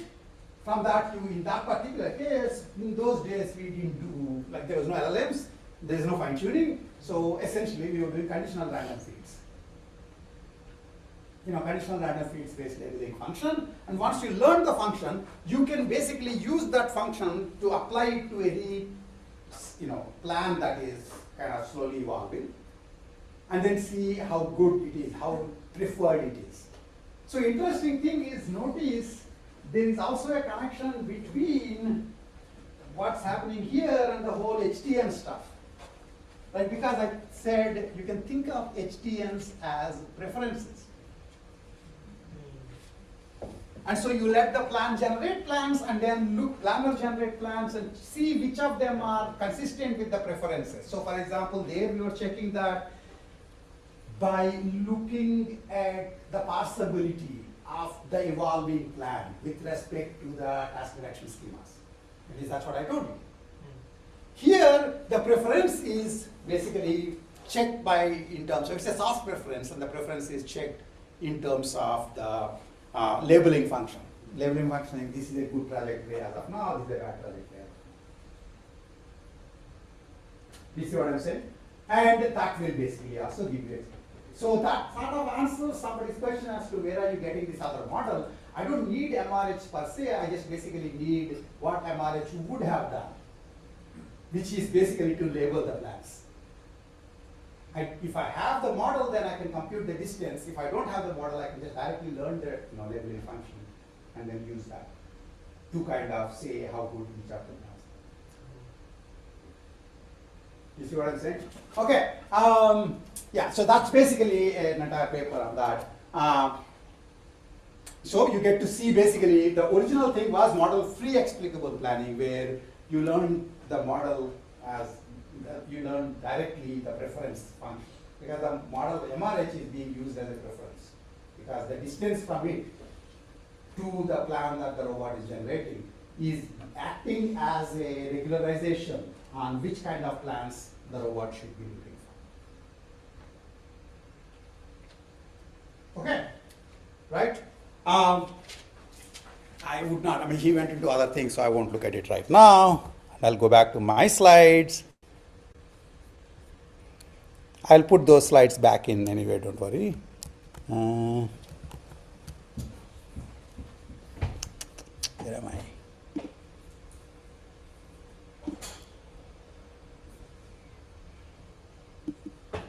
So that showed you how to do explicable planning. Right, on those other slides, and this is the example that I've already shown you. I'm not going to do it. I won't also go over this. This is more involved, but let's talk about explanations before we get done. Explanations is essentially, you're not going to generate an explicable plan. You are essentially going to just tell the human to change their model. You see what I'm saying? So the interesting thing is that if you have, your current optimal plan, the robot's optimal plan, let's say, is not optimal in MRH according to the robot, but MRH plus an epsilon, that some changes to MRH, will make it again optimal. According to the robot, because I'm just simulating your model. So the question is, what should be the epsilons that I can? Now, here is an interesting thing. One of the issues about explanations, normally, this is actually a lot closer to your heart, because you talk about explainable artificial intelligence. Up until now, essentially, anything that behaves according to what you expect, it's already explainable. Right? But if it's not, then it needs to actually provide an explanation as to why is it different from what you're expecting. Right? It turns out that there is a degenerate solution for explainability in general. Right? If I'm doing crazy stuff, you can't understand why I'm suddenly like jumping up, etc., right? The simplest way I can do, explanation is say, look, here is my brain, take my brain, put it on your brain, and you will understand exactly why I'm doing what I'm doing. You know what I'm saying? That's the entire thing. Now, obviously, it's a pretty bloody, gooey way of doing explanation. The brain is the more important thing is, I wanted an explanation that is to the point. Right? If anybody by mistake asks you, why are you saying this, Rao? Anytime you ask a question, I say, read the book. That's not an explanation. It is an explanation, but it's like not a particularly useful explanation. Or read Wikipedia. Or read the internet. I need to at least tell you what part of the damn thing you're supposed to do. The point about explanation is it needs to be compact. Right? Because if you don't care about compactness, then you can basically say, my entire model, just take my model here. Right? And so giving my brain is basically like the robot, basically the robot can just say, look, yeah, I understand that you are wasting your time trying to figure out what MRH is. Here is MRH, man, just tell me. You're trying to kind of figure out MR, am I making MRH? I just give you MR. Right, because the robot knows, and it just gives it. And then it will be, the burden is on the human. He will say, what do I do with it? That's exactly what you will say. Here's the textbook. You say, what do I do with this textbook? Right?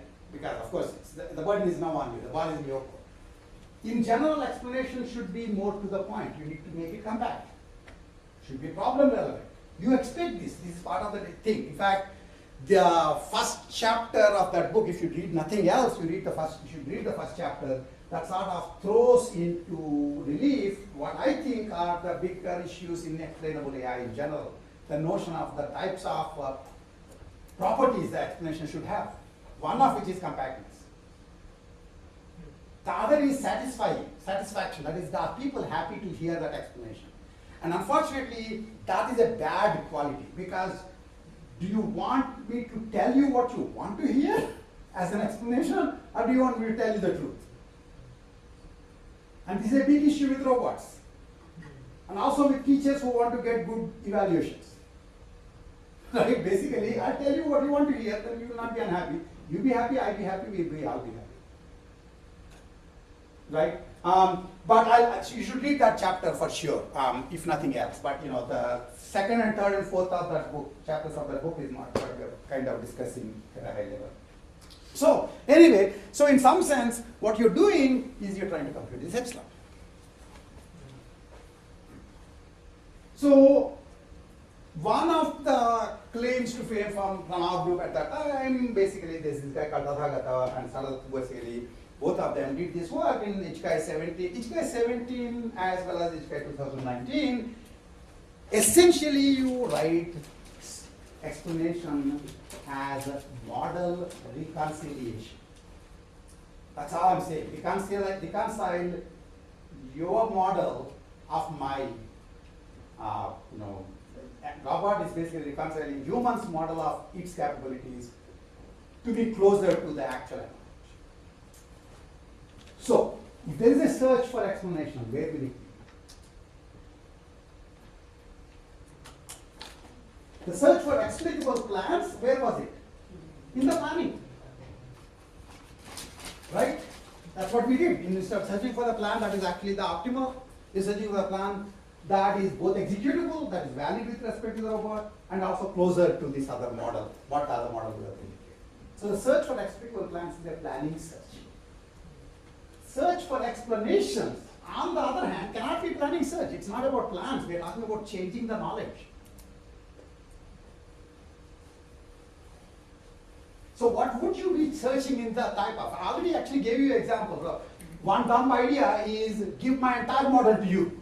So the robot says, here is MR, take it, man, and you call MRH to be MR. Then you'll be done.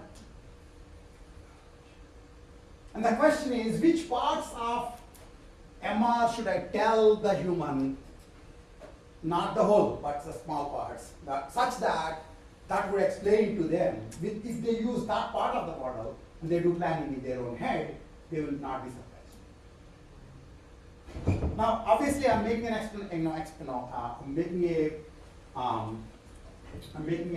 assumption here that if I do give the model to the human, they can sort of do inference on it and figure out what the plan is with respect to that.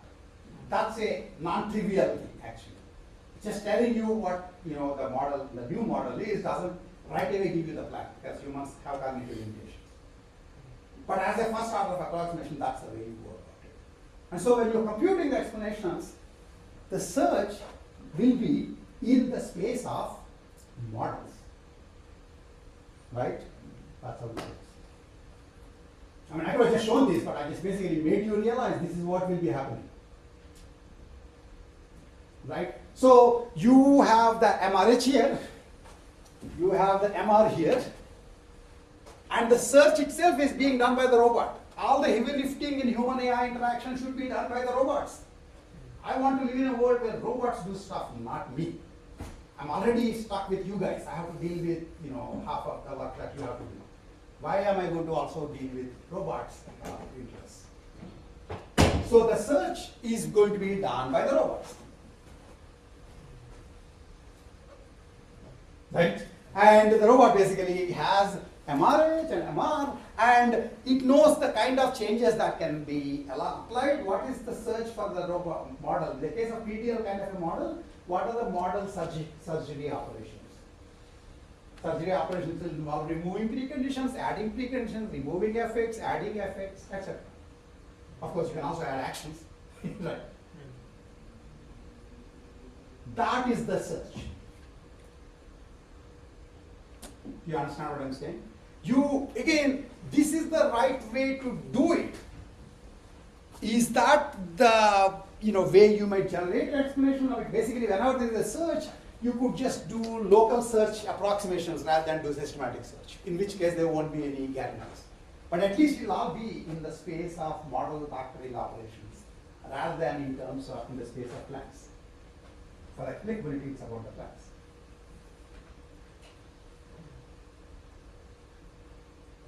You see what I'm saying?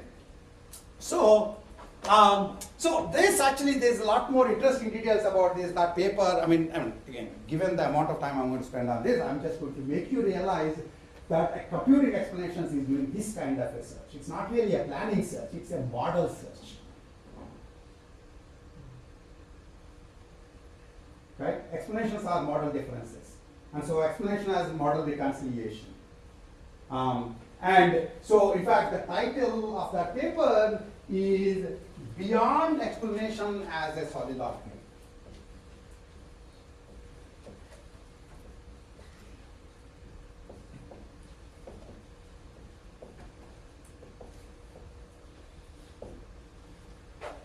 Talking to yourself is not an explanation, right?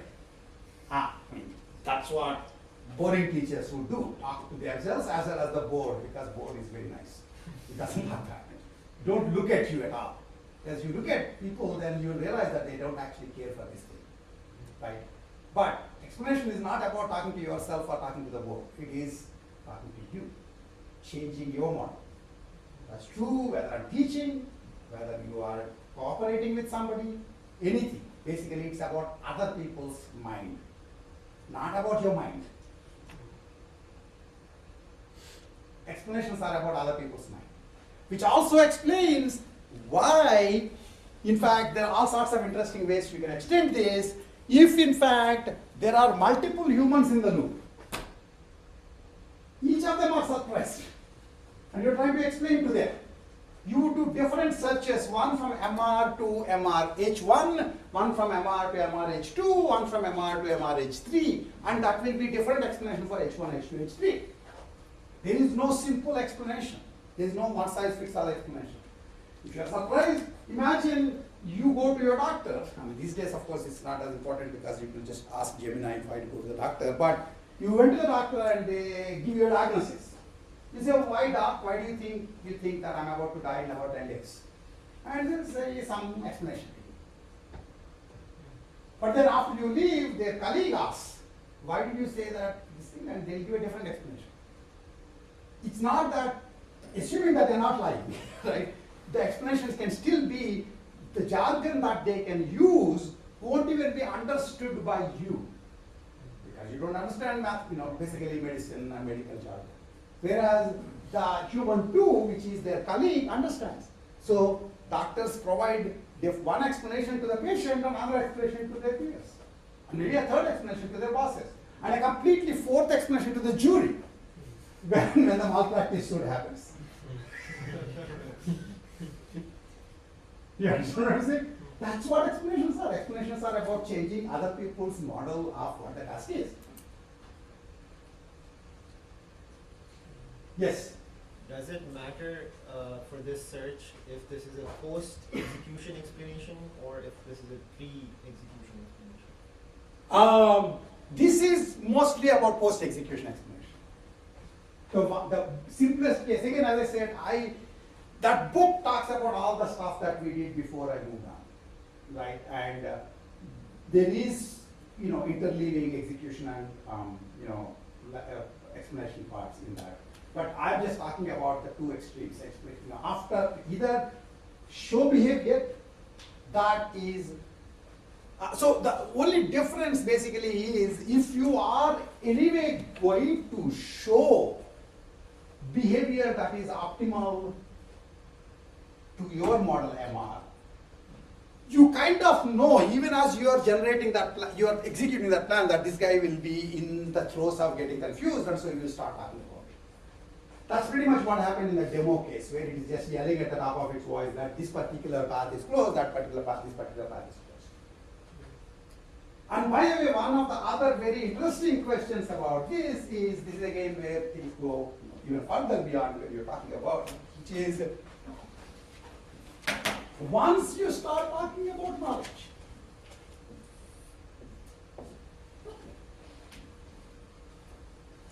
there are actions that don't change the world, but just change the knowledge of somebody. That's what teaching is. You understand what I'm saying? When you're talking about teaching, it's not a classical planning problem. Nothing changed, you're sitting in the same damn place, once in a while you're going to the bathroom, but basically, no actual physical things are changing. The hope is that some mental things are changing. If I'm trying to plan for teaching, what are my actions? Not stack on top of each other, right? Because those are all physical actions. When I'm planning my teaching, I am planning mental model actions in terms of knowledge. What is the order in which I should give you the knowledge in such that it will be easier for you to figure out things? So these are knowledge actions. So one of the things we never talked about is actions in classical planning just have physical effects. But there are these things called speech acts, which is what all of humanity, all of being human is all about. Let's talk it out. Let's talk it out normally means don't use guns. Just talk. No physical violence of any kind. It's a speech act. I say something, you say something, I'm changing your mind, you're changing my mind. Do you understand what I'm saying? Speech acts are actions too. So how do you talk about planning with actions whose only effects are the knowledge state of an agent?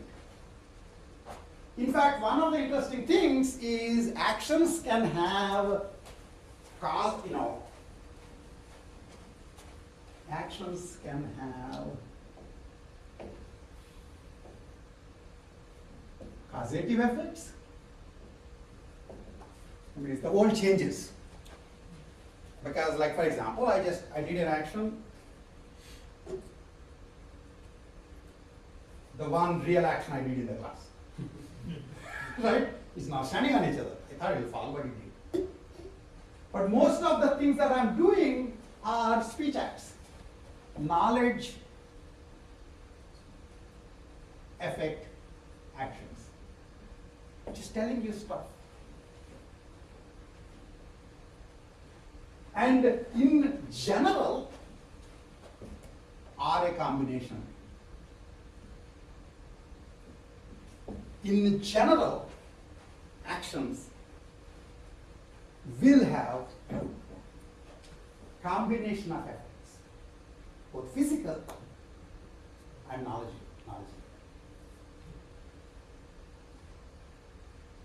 Do you see what I'm saying? So, how do I make sure that you understand this? Think of QA. Nowadays, this has become a big deal. QA, which is computer agents, right? QAs are nothing but what Dan Weld, the guy who was talking about first order planning and our next theory, used to call softbots. What are softbots? They basically, surprise, surprise, work on Linux operating system. The actions, Linux commands are the actions. What does QA do? QA is basically doing Linux commands, essentially, to some extent. The interesting question you might want to ask is, what would be involved in actually doing planning with actions that produce both knowledge and destroy knowledge, as well as produce causal effects and destroy causal effects? You don't probably know what I'm talking about, but once I give you an example, you say, yeah, that's exactly the world I live in. So think of the following scenario. Suppose I have a directory, right? And I basically have some 5 files in it. One of them is .tex file, right? And then a couple of other files. And then I have ls minus ltd. I'm assuming you know, right? ls minus ltd. And I know all the files and their sizes. Now I do LaTeX paper.tex.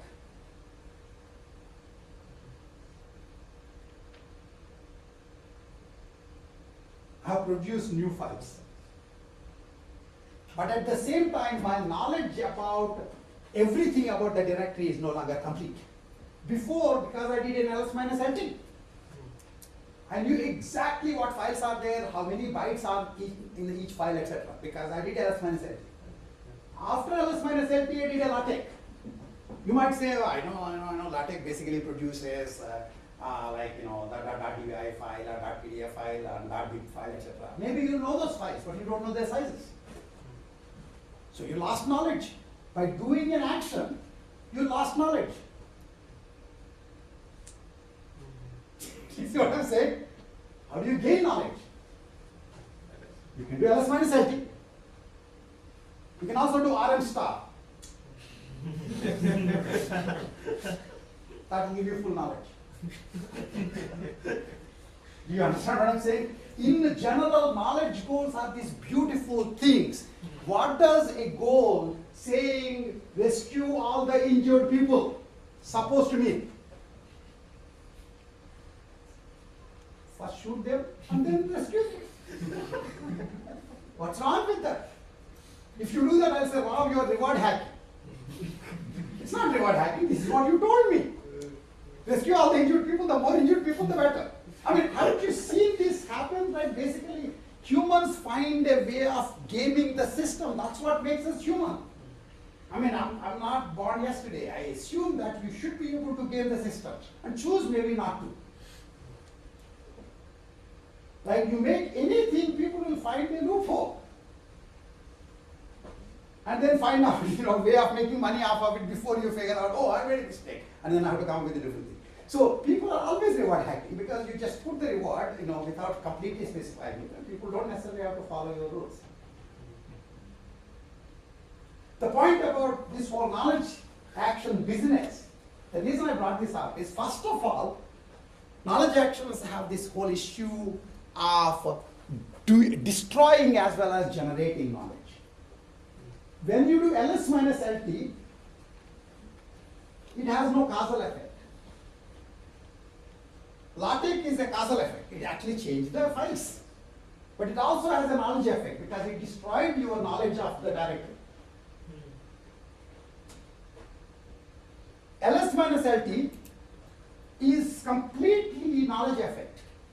It just changes your knowledge about what is already in the directory. It's not that the directory didn't know what is in it. Directory knew. Directory could care less. You didn't know. So you did ls minus lt. Do you understand what I'm saying? In general, pure knowledge producing actions like things like ls minus lt should be added to the planning. Speech acts are such actions. Basically, they only change the mental state. They don't change anything physically.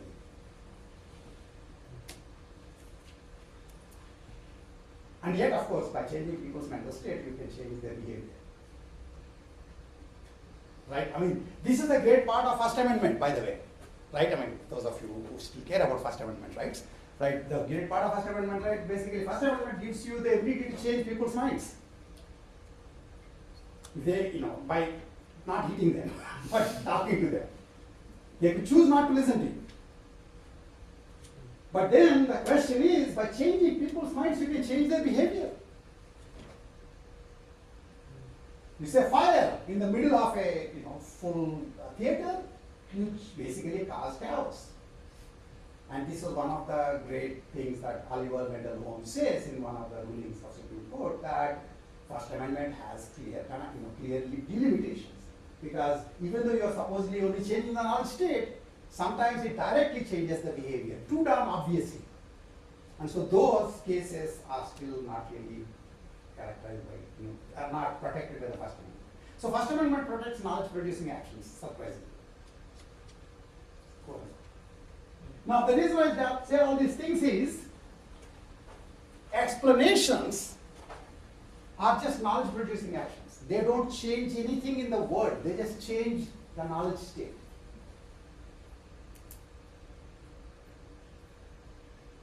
Right? Actions, on the other hand, change the world and also might change your knowledge of the world.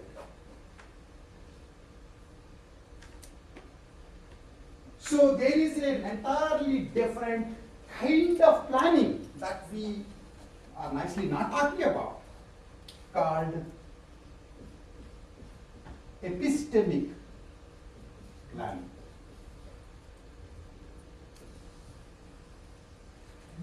Epistemic means knowledge state.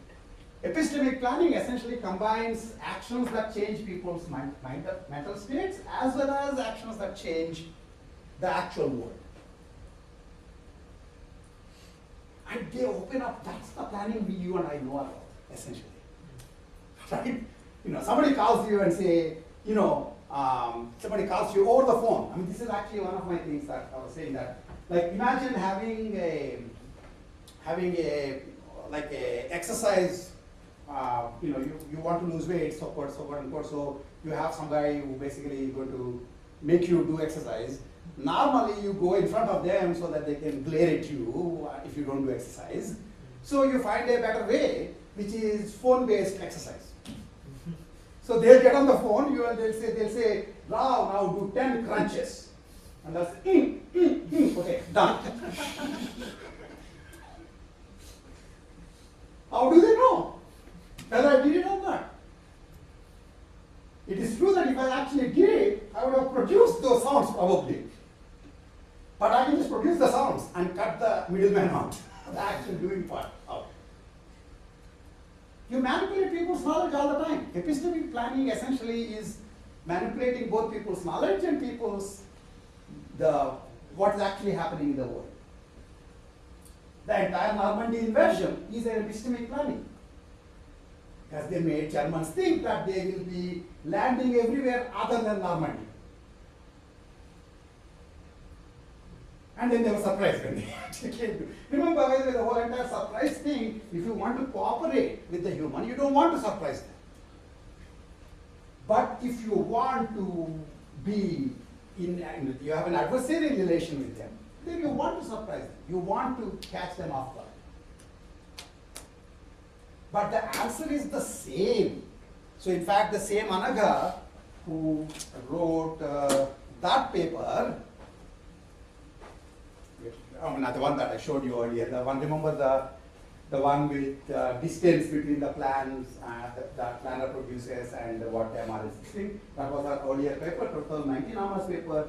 She had a 2019 TPI paper, which is the one I mentioned to you in the class, which is producing plans that are simultaneously legible to friends and obfuscatory to enemies.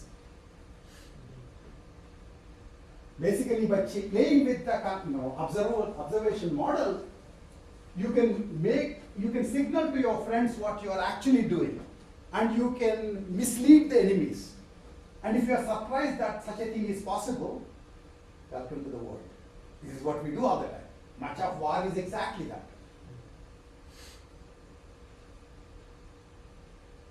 You see what I'm saying? I mean, whatever you might say, your Trump knows this. Right? He will say that I'll do this, and he won't do it. So a surprise.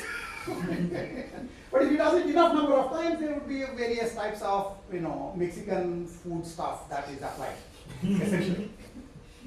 Right? Because people have realized that that's what they do. And then they can do a second order thing. Okay, I'll make you think I'm doing, not I'm going to kind of chicken out, and then actually do it. Surprising too. So this is all about mental models. Anyway, so the point I was trying to make is epistemic planning is the way you can actually combine explicability and explanation together into a single framework. And there's a lovely paper in 2020 by Sharat, which actually talks about epistemic planning framework for combining explicability and explanation. And one of the things there, the reason I brought this into this rabbit hole is somebody was asking, I think, is there a difference between giving explanation before versus after? The point is knowledge actions essentially can be done beforehand. It doesn't matter the order in which you do the knowledge action. To some extent. Although, I mean, at the first order of approximation, the order doesn't matter because it's not like one piece of knowledge somehow interacts with the other piece of knowledge the way making A on B, putting A on B, and then trying to put C under B is going to be hard to do. There's an interaction. But knowledge basically is accumulated. there's an interesting point to be made that the order in which you present the knowledge might make it easier versus harder for people to comprehend, which is what teaching plans are all about. But the order really doesn't matter. They're commutative in the sense any order in which you put these actions, you'll actually be able to. So the interesting thing is epistemic planning essentially is the way you can combine explicability and explanation. Okay. So yeah. So I'm basically, since we didn't even take a break in the middle, so I'm going to stop now. It's 4:15. I'll come back and talk a few more things about these. I'll also send you some things to read, and I'll also talk about some more things about this human aware stuff, especially about things like the more general issues of explainability, especially when there is a vocabulary mismatch, before shifting to the last topic, which is partial. Okay.